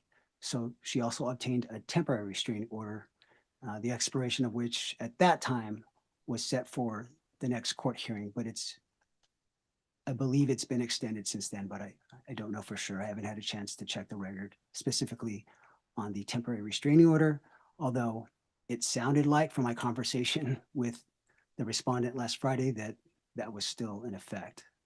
Yeah. Any other questions? Thank you. You can stay there in case something else comes up. I do have a question. Okay. Okay. Trying to make sure I don't get. There was wherever the penal code 2-3, he has a condition. There's a term where it goes to 2027. Is that correct? Correct. And so he pled no so- contest, or he was found guilty in. Yeah, he pled guilty to the battery, and the sexual battery was dismissed.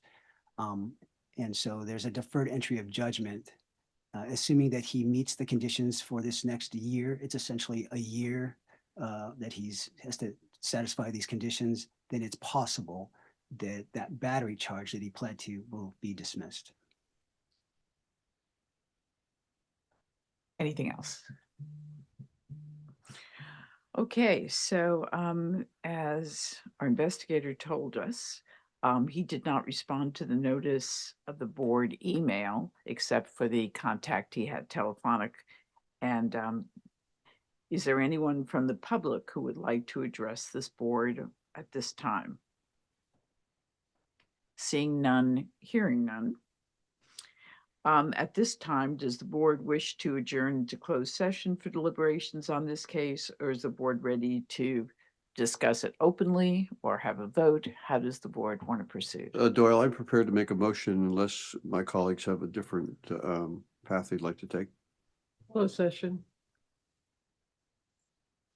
Anybody else? Okay, let me just clarify a couple of things. She went from being asleep to being awake.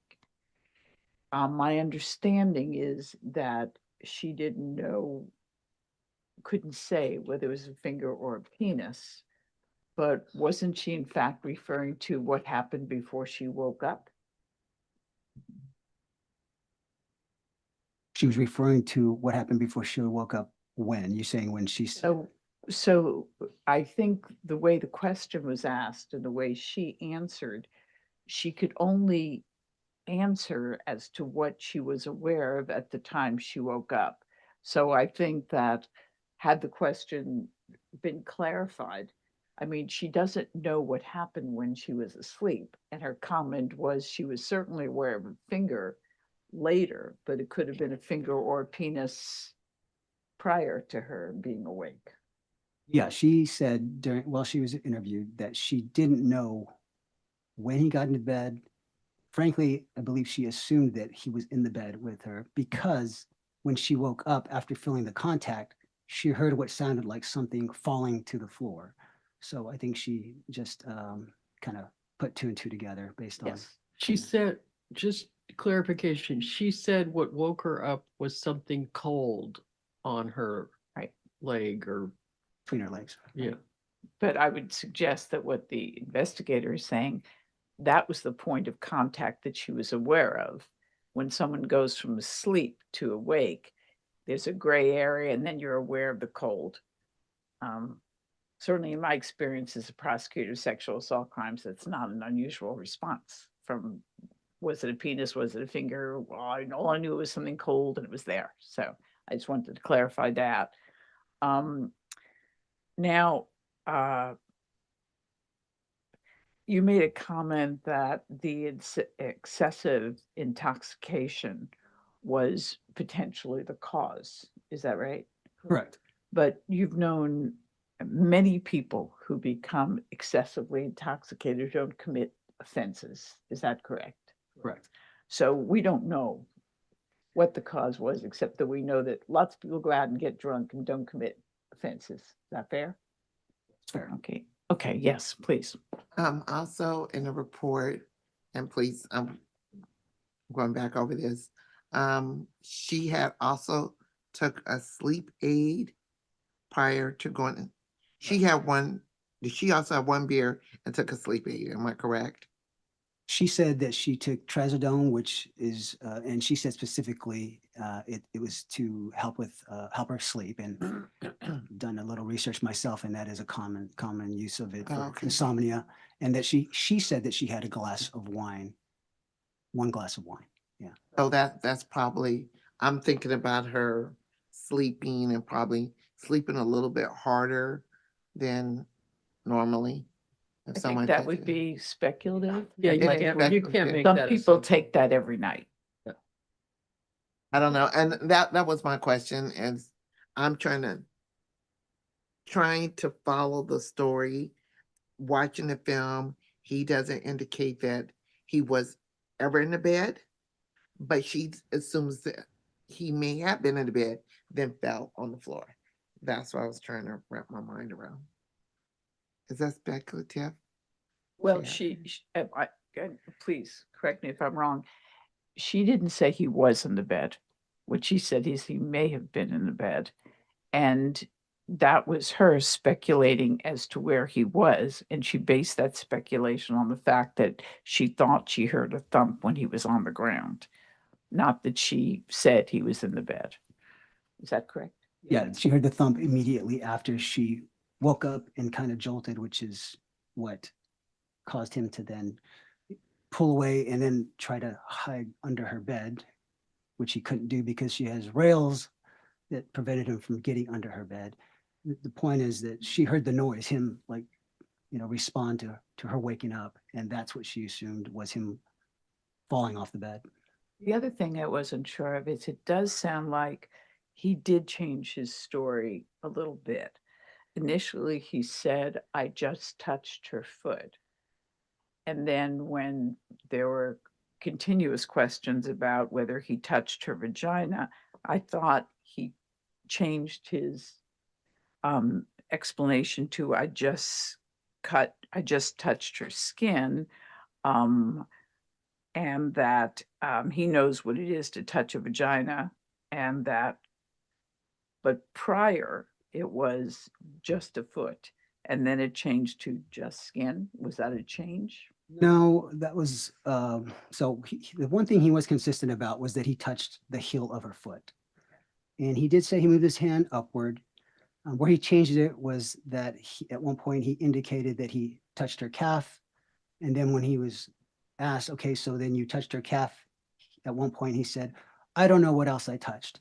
When he said just skin, it was when he was retelling the sequence of events during the interview and said that after he moved his hand up, he touched, quote, something else. And that's when the detective asked him, well, is it possible that that something else was her vagina? And that's when he said, no, it was just skin. So it was kind of in response to specifically whether or not he made that something else may have been her vagina. I thought he told the first reporting officer that he just touched her foot. No, I don't think so. No, he said he moved his hand upward afterwards. So he Toward her was calf. interviewed by the same person. So and he initially said, I just touched her foot.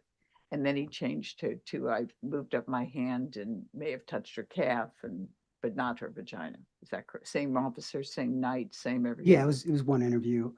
Okay. Yeah, so. All right. Yeah. I Thank do you. have one more question. So there was a difference between sexual battery, and the difference is the sexual battery would have been if he had in fact and was able to prove that he touched her upper part Intimate versus part. her leg.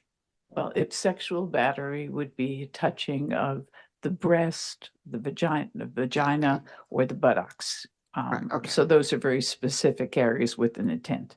Okay, so that's the difference between the sexual battery charge and the battery charge. So he agreed to plead to the battery minus the sexual battery because we were not able to determine if he had in fact or not in fact, correct? Now, it's so the determination would have to be if you could prove it to the jury beyond a reasonable doubt. So it doesn't mean he did or didn't do it. It's the district attorney who reviewed the case made a determination that based upon the evidence they had or she had at the time, they couldn't prove that. Or it can also be a plea bargain. Sexual battery requires registration under 290, and sometimes plea bargains occur if you're willing to accept the responsibility for 290. So we'd be speculating as to what this particular deputy district attorney thought. And that was concerning because it was 2 charges initially, and then somewhere in between there, like you said, the DA may have made that determination or took a plea bargain and went for the battery. But the battery is almost lesser than if he stays within those terms of February 2027, and then it would be completely dismissed. Battery, yes, the The battery. battery, could so be- all of it would be gone. correct. Okay, that's what I wanted to get at. Thank you. Yes, Johnson. yes. Mr. Johnson and Just, yeah. was she, did she go to the hospital at all? Was there any type of a rape kit or? She declined. Okay, yeah, thank you. Yes, Mr. Johnson. Johnson. So, yeah, we couldn't really hear what he was saying in the video. So upon entry into the room, I'm not sure if he said that he immediately went to the floor, crawled up to the bed, and then reached into the bed. He didn't never stand over her. He never said he stood over her. Stood over her? No, he said that, so first he goes in, he backs out, asks himself, what are you doing? The second time he goes in, he crawls in, he says, he's narrating this, if you could have heard it. And then he says, yeah, he reaches, but he never stood over her. That, to be clear, the respondents and the victims' accounts of the event were essentially consistent except for 2 things. The most critical being that he denied touching her vagina, although he kind of contradicted himself a few times, as I mentioned. And he said he never got into her bed. And she essentially assumed that he was in bed based on her observations after she woke up. Said he may have been in her bed. What she knows is she heard a sound that sounded like the thumping. Correct. Okay. Oh, now, I guess I wanted to finish. So he crawled to the bed. To the side of her bed. To the side of her bed. I'm assuming the lights is off. Yes. So it's a dark room. And he just reaches up into the bed and start feeling till he finds her feet. Correct. And then he runs his hands up her feet, maybe to her calves. Correct. That's, well, okay, that's all I need to know. And just to be clear, touching her feet and touching her calves is in fact a battery. No, It's a I'm clear on non-consensual that, touching. yeah. It's just the idea of him doing it. Got it. Any other questions for the investigator? For the attorney who's just been overwhelming us with information today. Look, let me just ask you a question. Do you want, lunch is here. Do you want to deliberate and then come back? Or deliberate after lunch, then come back? What would you like to do? Can we do both? Uh, can we do both? I'm not Me- sure. Lunch Pardon me? at the same time, deliberate and eat lunch at the same I'm time. not sure. What do you think? Court reporter needs a break. Yeah, I know that. Yeah, I know that. But so should we just, so would it be appropriate then to come back at 12:45? Anybody have a problem with that?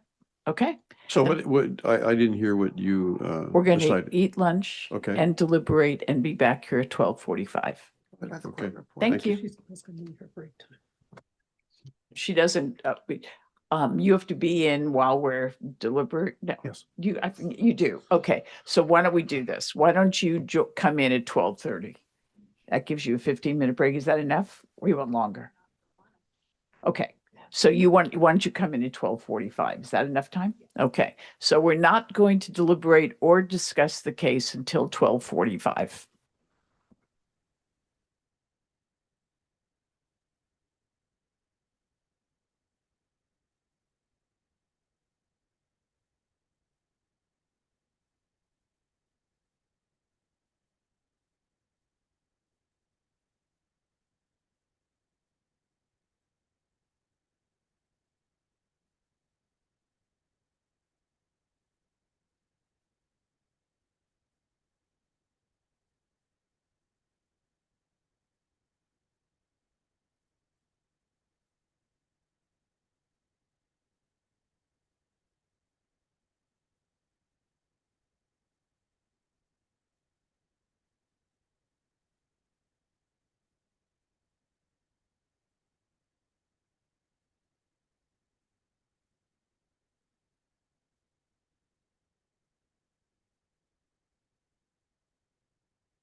You're not a guy last I looked. All right. Okay, so back on the record.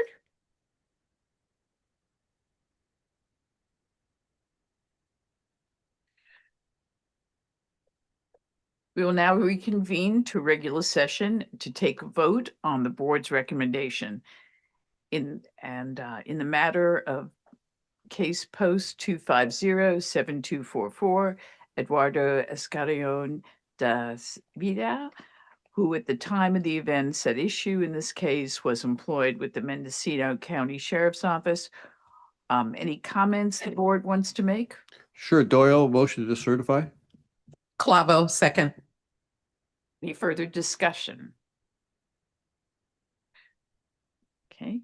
Mr. Knapp? Yes, thank you, Madam Chair. Clavo. Aye. Clavo, I. Crawford. Aye. Crawford, I. Doyle. Aye. Doyle, I. Dudley. Yes. Dudley, I. Johnson. Aye. Johnson, I. Lara. Aye.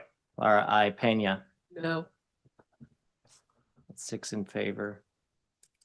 Motion carries. Okay, moving on to the next case.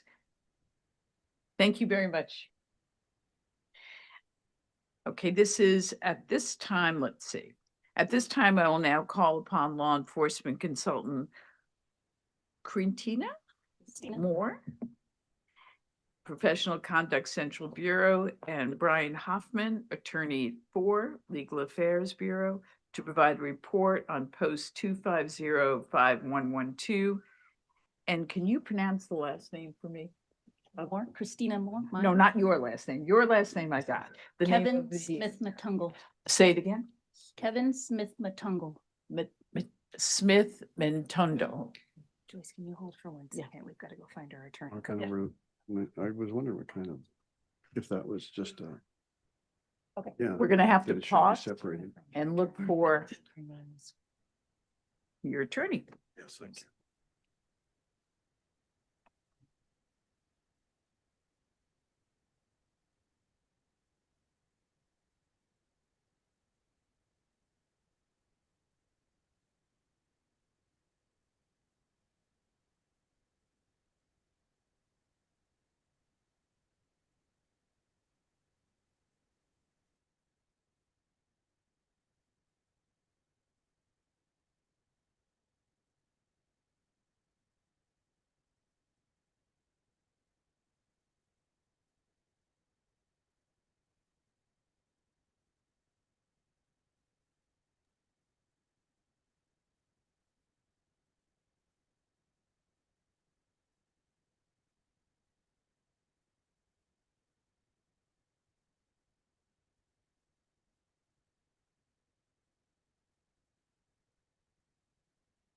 Now we have Brian Hoffman, attorney for Legal Affairs Bureau, to provide a report on post 2505112, Kevin Smith Matungle, who at the time of the events at issue in this case was employed with Daly City Police Department. Okay, please proceed. Good afternoon, Madam Chair and members of the board. My name is Christina Moore, and I'm one of the law enforcement consultants assigned to the Professional Conduct Central Bureau in the Peace Officer Standards Accountability Division. With me today is Brian Hoffman, an attorney with our Legal Affairs Bureau. I'm here today to present case number post 2505112, post 2505137, and post 2505140, involving Kevin Smith Matungle, who at the time was employed by the Daly City Police Department. It is the division's determination that clear and convincing evidence exists to demonstrate that Kevin Smith Matungle committed an act of serious misconduct as set forth in Penal Code Section 13510.8 on January 31st, 2025. Specifically, the division has determined that Officer Smith Matungle committed dishonesty when he provided false statements during 3 separate internal affairs interviews. First, I will provide a background on Officer Smith Matungle, hereinafter the respondent, and an outline of relevant events. Second, I will summarize each of the 3 incidents under investigation, provide examples of the respondent's specific statements in each, and identify the evidence in each respective investigation. Finally, I will provide analysis supporting the division's determination that the respondent's actions constituted serious misconduct. The respondent began his career with the Daly City Police Department on January 3rd, 2022 as a trainee. On July 11th, 2022, the respondent was promoted to the position of police officer and had been an officer for approximately 2.5 years at the time the serious misconduct occurred. The respondent was the subject of 3 internal affairs investigations, each relating to separate incidents.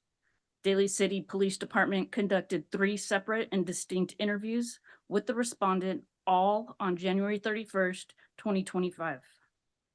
During each interview, the respondent provided false statements.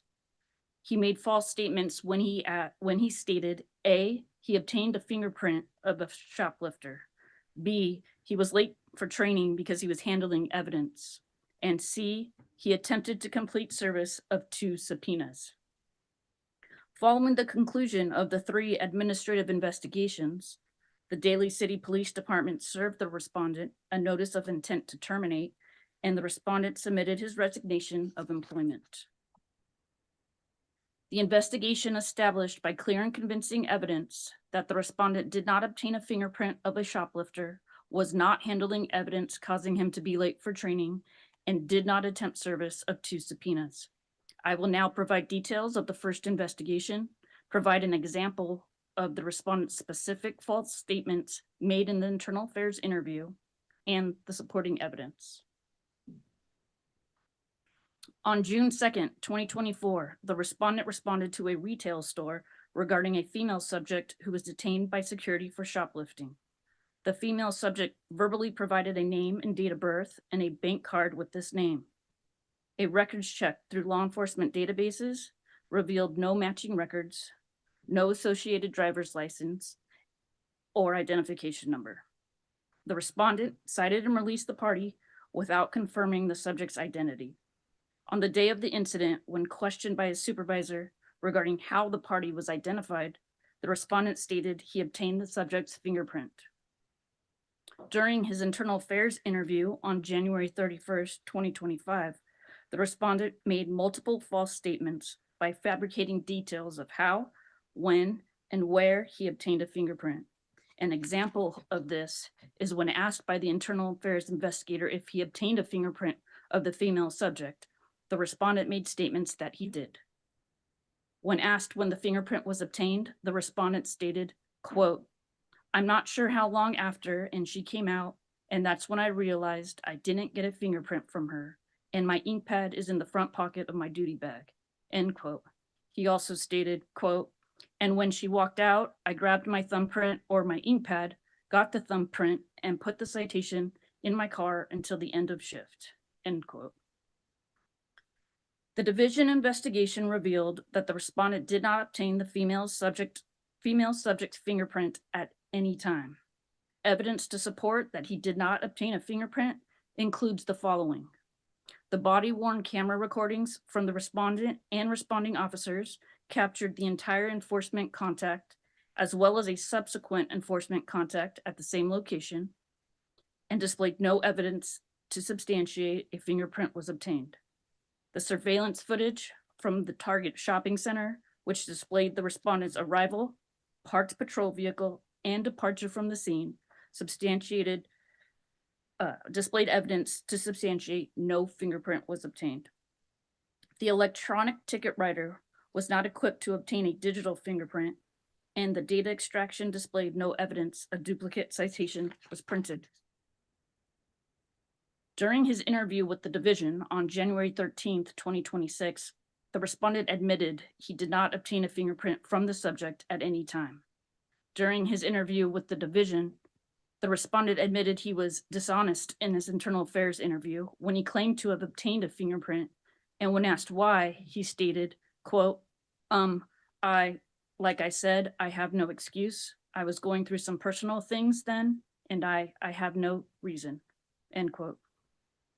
During his interview with the division, the respondent confirmed he reviewed his body-worn camera prior to the internal affairs interview, was aware he should have booked the female subject when he was unable to identify her, and decided not to be forthcoming during his internal affairs interview.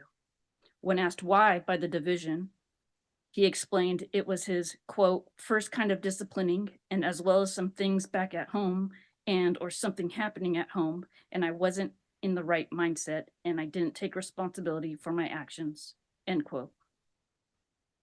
I will now proceed with a brief summary of the second investigation, provide an example of the respondent's specific false statements made in the internal affairs interview, and the supporting evidence. Please note, some of the supporting evidence referenced, such as the body-worn camera footage from the respondent's 12-hour shift and hours of video and evidence showing the respondent was never at the location, were not included as attachments in the investigative summary and findings, as the respondent did not dispute the allegations. These materials were reviewed by post during the investigation and can be made available upon your request. On June 20th, 2024, the respondent was scheduled to attend a training day with a start time of 7 a.m. When he arrived in the training room at approximately 7:40 a.m., his supervisors asked why he was late, and the respondent stated he had been handling evidence-related matters with the property room manager. At 8:07 a.m., the respondent then sent the property room manager the following text message. If Karen or Jarrell, supervisors, asks, can you please let them know I was handling evidence.com with you? During his internal affairs interview, the respondent made multiple false statements regarding the reason he was late, was evasive about his arrival time, and fabricated what he was doing at the time. An example of this is, when asked where he was at 0700 hours, he stated, quote, locker room, changing out, using the restroom, and then since it was Thursday, I had some emails from evidence that I was going to take care of, end quote. When asked by the internal affairs investigators if he told the sergeants he was with the property room manager to avoid any type of punishment for being late, he explained it was a matter of semantics, that he told them he was doing evidence with her and actually meant to say for her, and denied doing so to avoid punishment for being late. The division investigation revealed that the respondent did not handle evidence-related matters, and it was not the cause of him being late for the training day. Evidence to support he was not handling evidence prior to his arrival in the training room at 7:40 a.m. includes the following. The respondent's training day was scheduled to begin at 7 a.m., and the Daly City Police Department door code audit indicated the respondent arrived at the station at 7:31 a.m. No evidence in the electronic evidence management system was manipulated by the respondent prior to 11 a.m. The property room manager stated she never met with the respondent that morning. During his interview with the division, the respondent admitted he was late to training day because he woke up late. He explained he was, quote, exhausted, end quote, from working an overtime shift the night before. The respondent admitted he did not handle evidence-related matters that morning and admitted the text message to the property room manager appeared untruthful. I will now proceed with a brief summary of the third investigation, identify an example of the respondent's false statements made in the internal affairs interview, and the supporting evidence. On October 25th, 2024, the respondent was assigned 2 subpoenas to serve during his patrol shift. At the end of his shift, the respondent informed his supervisor and wrote on the subpoena return slip that he had attempted to serve both subpoenas and there was, quote, no answer, end quote, citing the attempted service at 21:23 and 21:42 hours, respectively. During his internal affairs interview, the respondent made multiple false statements and was adamant he attempted to serve both subpoenas until presented with evidence. Then the respondent could not recall and ultimately conceded. An example of this is in response to the question, quote, can you say definitively that GPS on your patrol car would show you at these 2 addresses on this date, end quote. The respondent stated, quote, on that day, yes, it will, end quote. Then, after being presented evidence that he did not go to either residence, The respondent stated, quote, I don't want to give you all these excuses, but if there's no video of me doing it, then maybe I didn't do it. And I don't know why these dates and times would be on there, but I don't remember honestly, end quote. The division investigation revealed that the respondent did not attempt to serve either subpoena. Evidence to support no service was attempted includes the following. The respondent's body-worn camera from the entire shift indicated there was no service attempted. The automated license plate reader data from the respondent's patrol vehicle indicated there was no service attempted. The door camera surveillance from a nearby neighbor indicated there was no service attempted. Witness interviews with members of the residence indicated there was no service attempted. During his interview with the division, the respondent admitted he did not attempt to serve either subpoena, but had claimed to for the purpose of avoiding disciplinary action. He explained there was an expectation for officers in the Daly City Police Department to make an attempt to serve subpoenas, and no attempt was not acceptable, and he had observed other officers inaccurately note attempts of service when no attempt was made. When asked why he made false statements during his internal affairs interview, he stated, quote, I don't know why I did that. It was untruthful and I had no reason to, end quote. In addition to the facts provided, I would like to present information the respondent disclosed during the interview with division. The respondent stated he received some personal information from May 24, 2024 to December 2024, which he believed affected his mindset at the time. The respondent stated he agreed with the agency's sustained findings in all 3 investigations, which is why he did not appeal his termination. The respondent has attended therapy and stressed accountability for his actions. The division presents this information for the purposes of California Regulation 1213, which states in essence, the commission shall consider any of the 15 listed factors in considering whether to take action against a peace officer's certification. 13.510.8, subsection B1, and California Code of Regulation 1205, subsection A1, define serious misconduct in essence as dishonesty relating to the reporting, investigation, or prosecution of a crime, or relating to the reporting of or investigation of misconduct by a peace officer or custodial officer, including but not limited to false statements, intentionally filing false reports, tampering with, falsifying, destroying or concealing evidence, perjury, and tampering with data recorded by a body-worn camera or other recording device for the purposes of concealing misconduct. For the purposes of this subsection, in considering whether a suspension or revocation of certification is proper, the commission shall consider the extent to which the dishonesty related to a material or significant fact in the context of the statement or admission alleged to be dishonest, and will also consider whether the dishonesty appears to have been done willfully or intentionally with the intent to deceive.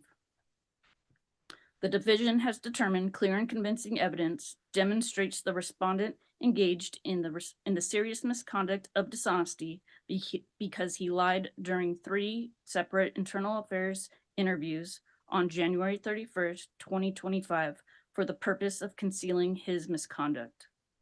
The division recommends that the respondent's post-certification be revoked or suspended. The division's recommendation is based on the following. A, the respondent admitted he made false statements in the internal affairs interviews. B, the respondent's false statements were related to the investigation of misconduct by a peace officer. C, the context of the false statements were material facts in the investigation of his own misconduct. And D, the respondent willfully and intentionally attempted to deceive the Daly City Police Department internal affairs investigator by providing false statements in his interviews. With that, I am happy to answer any questions that the board may have.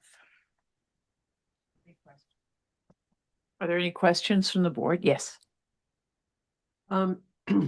Does Pena, post does a lot of training for new officers and officers throughout their career. Does POST do any training on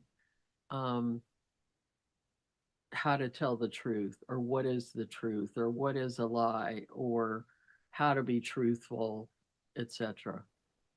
I'm not sure I understand your question. Do you understand the question?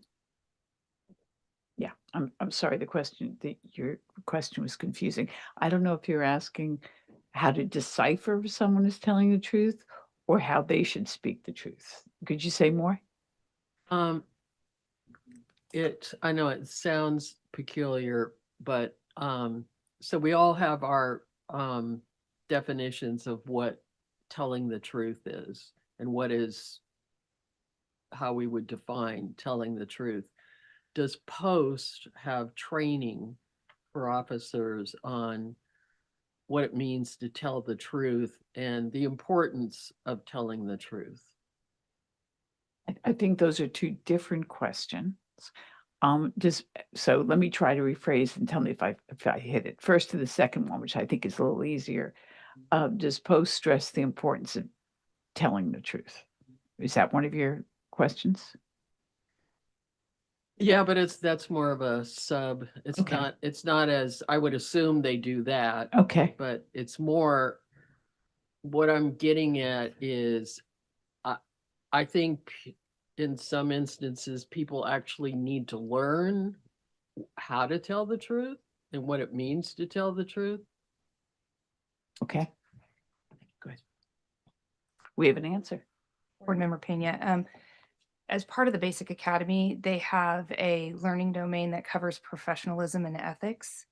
So it covers that, peace officer, one of the primary, I think, roles of a peace officer is to be forthright, accountable, honest, to instill trust, right? So it's covered in ethics and professionalism, and it's probably covered throughout many other courses with different titles, but that's one in particular. Anyone who does an investigation here has to have gone through the training. Yeah, I would just say my personal observation in life is that telling the truth, being truthful has gone through a transition. And I would think possibly with different generations that it would be helpful to have training on what exactly it means, like what kinds of standards you're looking for when you're talking about telling the truth. I think something else to keep in mind is one of the acts of serious misconduct is dishonesty, for a reason that is a fundamental part of a peace officer's obligation in terms of the public trust. And they have a privilege of the state. So I think it underscores everything a peace officer does, and the fact that dishonesty could result in decertification. We emphasize that at all of our presentations on serious misconduct, that there could be things that you could do to make mistakes, that bad judgment, but it's hard to come back from dishonesty. That's why they're placed on lists. They can't testify in court. There's a number of things that happen if a peace officer isn't dishonest. So I imagine that it's instilled in them, not just as a fundamental part of POST training and obligation, but throughout their time at the agency they work for, that is just, it underscores everything they do. And I am not, by my question, question is just not really related directly to this case. I'm not in any way suggesting that that's an excuse for this behavior. It's just generally because I look at the profile in terms of all the training that people receive, and I just wondered, is there a training specifically on telling the truth? So that's why I asked the question. I think your question is a great question. I was having trouble getting to the bottom of it, and I understand it. I never imagined there would be a time when a question like that would be asked, because, we know what the truth is, right? But it has become blurry. And I appreciate what you're saying, and thank you for spending the extra time explaining it. Yes. Just a quick search. It's, and I used to be a training lieutenant in charge of the training at the regional academy for the San Diego area. And I remember there being all the various teaching components are called LDs, or learning domains. And it looks like LD1 is leadership, professionalism, and ethics. And so the bottom line is the truth is the truth. You either did something or you didn't do something. And I've been on the job for a while. And one thing that's really hammered into us from the moment we begin is that we are made of our word. And that if we, you can be Brady listed, that is prohibited from, from testifying in court, and that what you have as a law enforcement officer as your honor and your word, that what you say is the case is the case. And so I just want to be clear about that. And I generationally, I think I personally I take exception to that this generation is worse than other generations, or that the truth is somehow less than it is. You either did something or you did not do something. We are taught to, and it is a requirement to be ethical, to be truthful.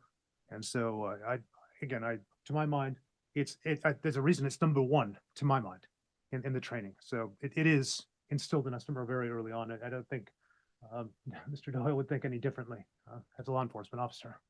I think where it has gotten blurry is more political than it is professional to the area of law enforcement, and it's become confusing. Other comments or thoughts about this case or questions? Let me just ask questions. Any more questions for the investigator or attorney? Okay. It doesn't appear there are any questions, so now we'll go to public comment. Is there anyone from the public who would like to address the board at this time on this matter? Yes. Mrs. Johnson.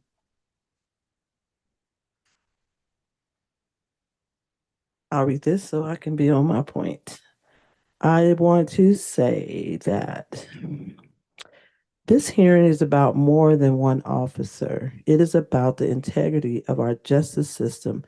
Every day, police officers are entrusted with the power to stop us, arrest us, use force against us, and testify in court. That power must be matched by absolute honesty. When an officer lies, not once, but repeatedly, the damage extends far beyond a single case. Innocent people can lose their freedom, and they do. Mostly Black and brown. The percentage of that is overwhelming. They spend 27, 30 years and then find out the police officer lied. You can't get that time back. Families are torn apart. Communities lose faith in the very people sworn to protect them. We know from history that Black and brown communities have too often suffered the consequences of dishonest policing. Every false report, every dishonest statement, and every lie has the potential to change someone's life forever. This board has the responsibility to protect the public, not just today, but in the future. Decertifying officers who repeatedly demonstrate dishonesty sends a clear message that the badge is a symbol of integrity, not immunity. Truth is not optional. It is the foundation of justice. And so I just want to say, I feel like, Charles, that truth is number one. You have to be accountable. If you're a police officer, you can't be like, oops, I don't know how to tell the truth. That's not going to work for our community, for our people. I mean, if they can't tell the truth, you can't believe anything they say at any time. And this officer, he'll lie to his superiors. So if he'll lie to the people who feed him, he'll lie about anything. So I just feel like that. I feel like him. It's at the top. So I think he should be decertified and do something else. Thank you. Thank you, Mrs. Johnson. And I did hear that neither the officer or his counsel are present, but let me just make a record of that. At this time, does the subject officer and/or their counsel wish to make a comment? Looking into the audience, I don't see anybody and nobody's on the screen. Okay. They submitted a written So, comment. yeah, They I was submitted- going to mention that. Okay, all of us received, Chandler sent out a couple of days ago, a public comment that the officer and the attorney had written. Does anyone need a moment to review that, or is everyone clear about what was said in those words? Okay, seeing nobody saying they need additional time. At this time, does the board wish to adjourn into closed session for deliberations on this case, or is the board ready to take a vote? Doyle, I'm prepared to make a motion Okay, what's your motion? to decertify. Is there a second? I second it, Hatcher Crawford. And is there any discussion, abstention, questions? Okay, would you take a vote, please? Yes, thank you, Madam Chair. Member Clavo. Aye. Clavo, aye. Member Crawford. Aye. Crawford, aye. Member Doyle. Aye. Doyle, aye. Member Dudley. Aye. Dudley, aye. Member Johnson. Aye. Johnson, aye. Member Lara. Aye. Lara, aye. And Member Pena. Aye. Pena, aye. Motion carries unanimously. Thank you. Okay, one moment, please.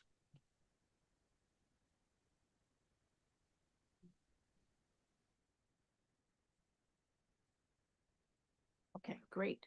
I've just been told the information you asked for is now available. Mr. Johnson, about a couple hours ago, you asked for something. Okay, so Board Member Johnson, it was in the report. Just a quick note on the report. The report is broken out quarterly, pages 2 and 3 of the report that you guys received. It's just shy of a full quarter because it was done on the 24th. Obviously, June 24th, June 30th would have been full quarter. In terms of public complaints, there was 476, which is pretty common. That's pretty typical for public complaints. And then in terms of our quarterly reports from the law enforcement agencies, again, 4 days shy, 2,399, and we report out it's about 2,500 per quarter. So I just wanted to give you that piece of information. So it's there in your report. The only thing I failed to go through, and this is just because it should be of interest to the board, of the cases that you've moved forward, we will finally have a series of decertification hearings before an Office of Administrative Hearings and an administrative law judge. Those start as soon as August 17th. That's a dishonesty case.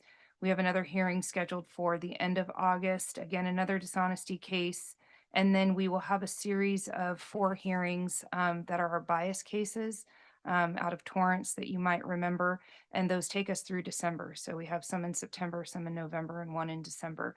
So we should be able to report early next year on outcomes of those administrative hearings. Johnson. So on the administrative hearings, this is the first series since the legislation has passed. We had one hearing that was a cancellation for fraud or misrepresentation, but not a case that it came before this board as part of serious misconduct. I will mention in that case, it was in our favor. The officer's certification was canceled for fraud and misrepresentation. This is the first set of serious misconduct hearings. Yes. Thank you. Anything else on that? As this was the last item on the agenda, I have an announcement. Let me preface it by saying for me in my short life, that goodbyes are never good for me. I have now termed off as I cannot be on this board anymore because my term has run. So let me just say a couple of things.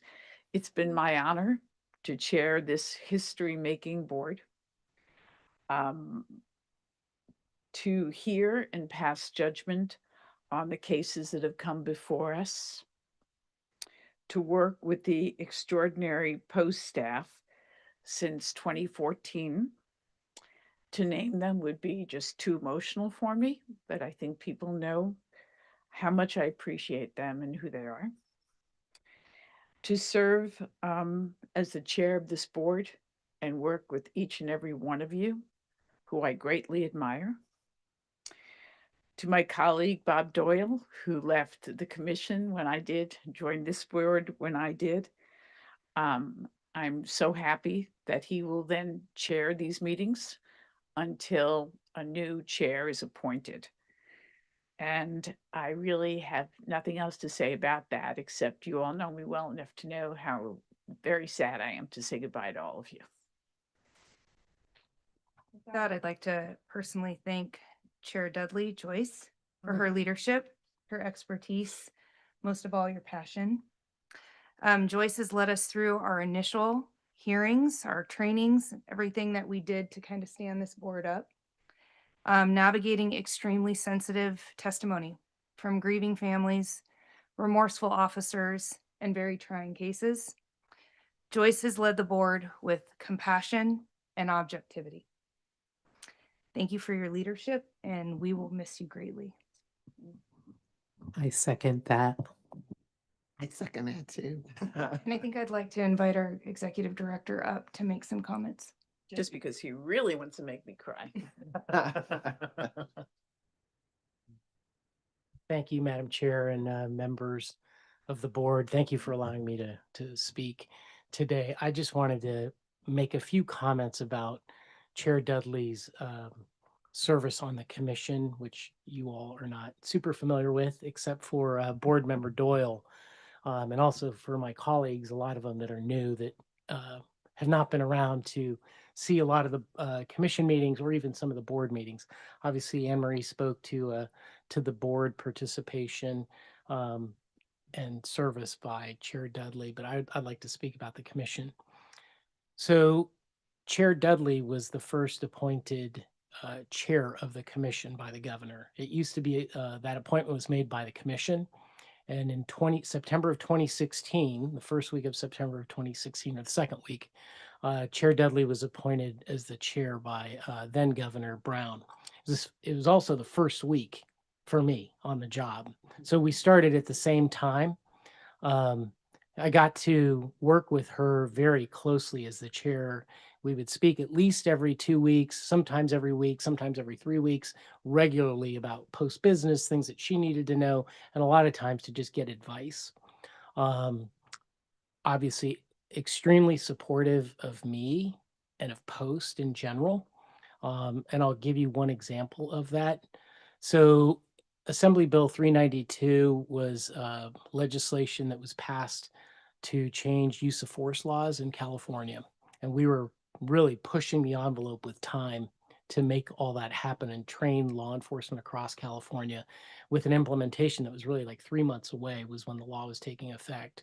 I reached out to Chair Dudley because it was very legally driven. It was not, something that would be taught on the range, so to speak, and said, look, we have a really short time frame. We want to create some form of a video that we can push out quickly, but we need attorneys. And she said, I got it. What do you need? And I said, look, we just need a good set of attorneys that will go on camera, that will dissect the law, that it just got signed and nobody knows, there's no case law on it. And she said, I got it. I will get you 3 DAs, me being one of them, from a diverse group around California, from small, large, from different political ideologies. And we put that together in very short order. And I think it's still one of the best videos, at least in my time, that we've put together on an informative basis for law enforcement. So that's the level of support that she provided. And I just want to mention that part. But I also want to mention that I don't think that should bias her service on the commission or her service to Post, because she was very good and she was great, but she also did her job. And I want to give 3 examples of how she did that. So when we would have commission meetings, there'd be a lot of back and forth and a lot of ideas that would come up. And she would look at me and say, okay, can you do that? And, a lot of times I'd be caught off guard and it's like, yeah, okay, this is in front of everybody on the record. It's like, when will you do that by? Or staff would come to me and say, you got to tell her no. And it's like, I can't do that. The one, we serve the commission as well. Obviously, we serve under them. So that's one example. The other one, if you don't know, she's all about wellness. all about wellness to the point where, I'll let her explain if she'd like to you individually as to why, but to the point where once we did finalize and create a wellness program, the current chair of the commission said, you need to name this after Joyce Dudley. So we did. But we would meet before each commission meeting to go over the agenda. How long is this one going to take? How long is this one going to take? Is this one controversial and such? And then she would say, hey, what's going on with wellness? And it's like, oh, yeah, here's what's going on. Oh, okay, I'd like you to talk about that tomorrow. And the same routine would happen. I'd get up, I'd speak to it. Oh, so when are you going to do that? When are we going to hear about that? So obviously kept us moving forward.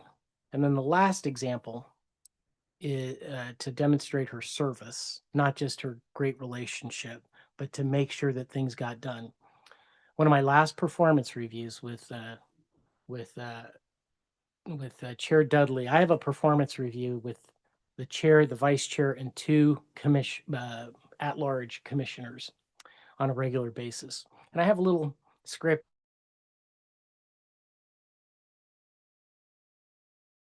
on different things that I want to do and some challenges or things that I haven't been able to get done.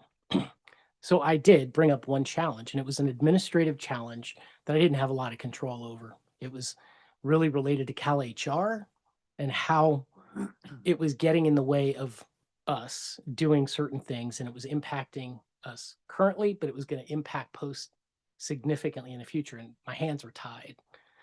So I did my presentation, and Chair Dudley then said, okay, in front of the others, so what are you going to do about that? And it's like, I don't think I could do anything. It's like, okay, well, get back to us on what you're going to do. So I did, fortunately was able to navigate through it and get it done. But it just shows that although I had a very good relationship with Joyce and she loves Post, she also made us better and held us accountable during that time. She was a professional. And I just want to thank you, Joyce, on behalf of Chair Dudley. I shouldn't call you Joyce, maybe tomorrow. But thank you for what you've done to make us better and to make me better. We truly appreciate everything you've done for the last 12 years. So thank you. Thanks.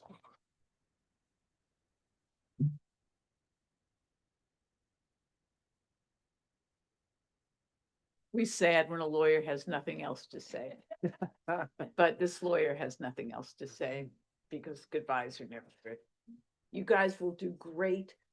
Post is the gold standard for the world, and you continue to maintain that standard. I'm so very proud of you.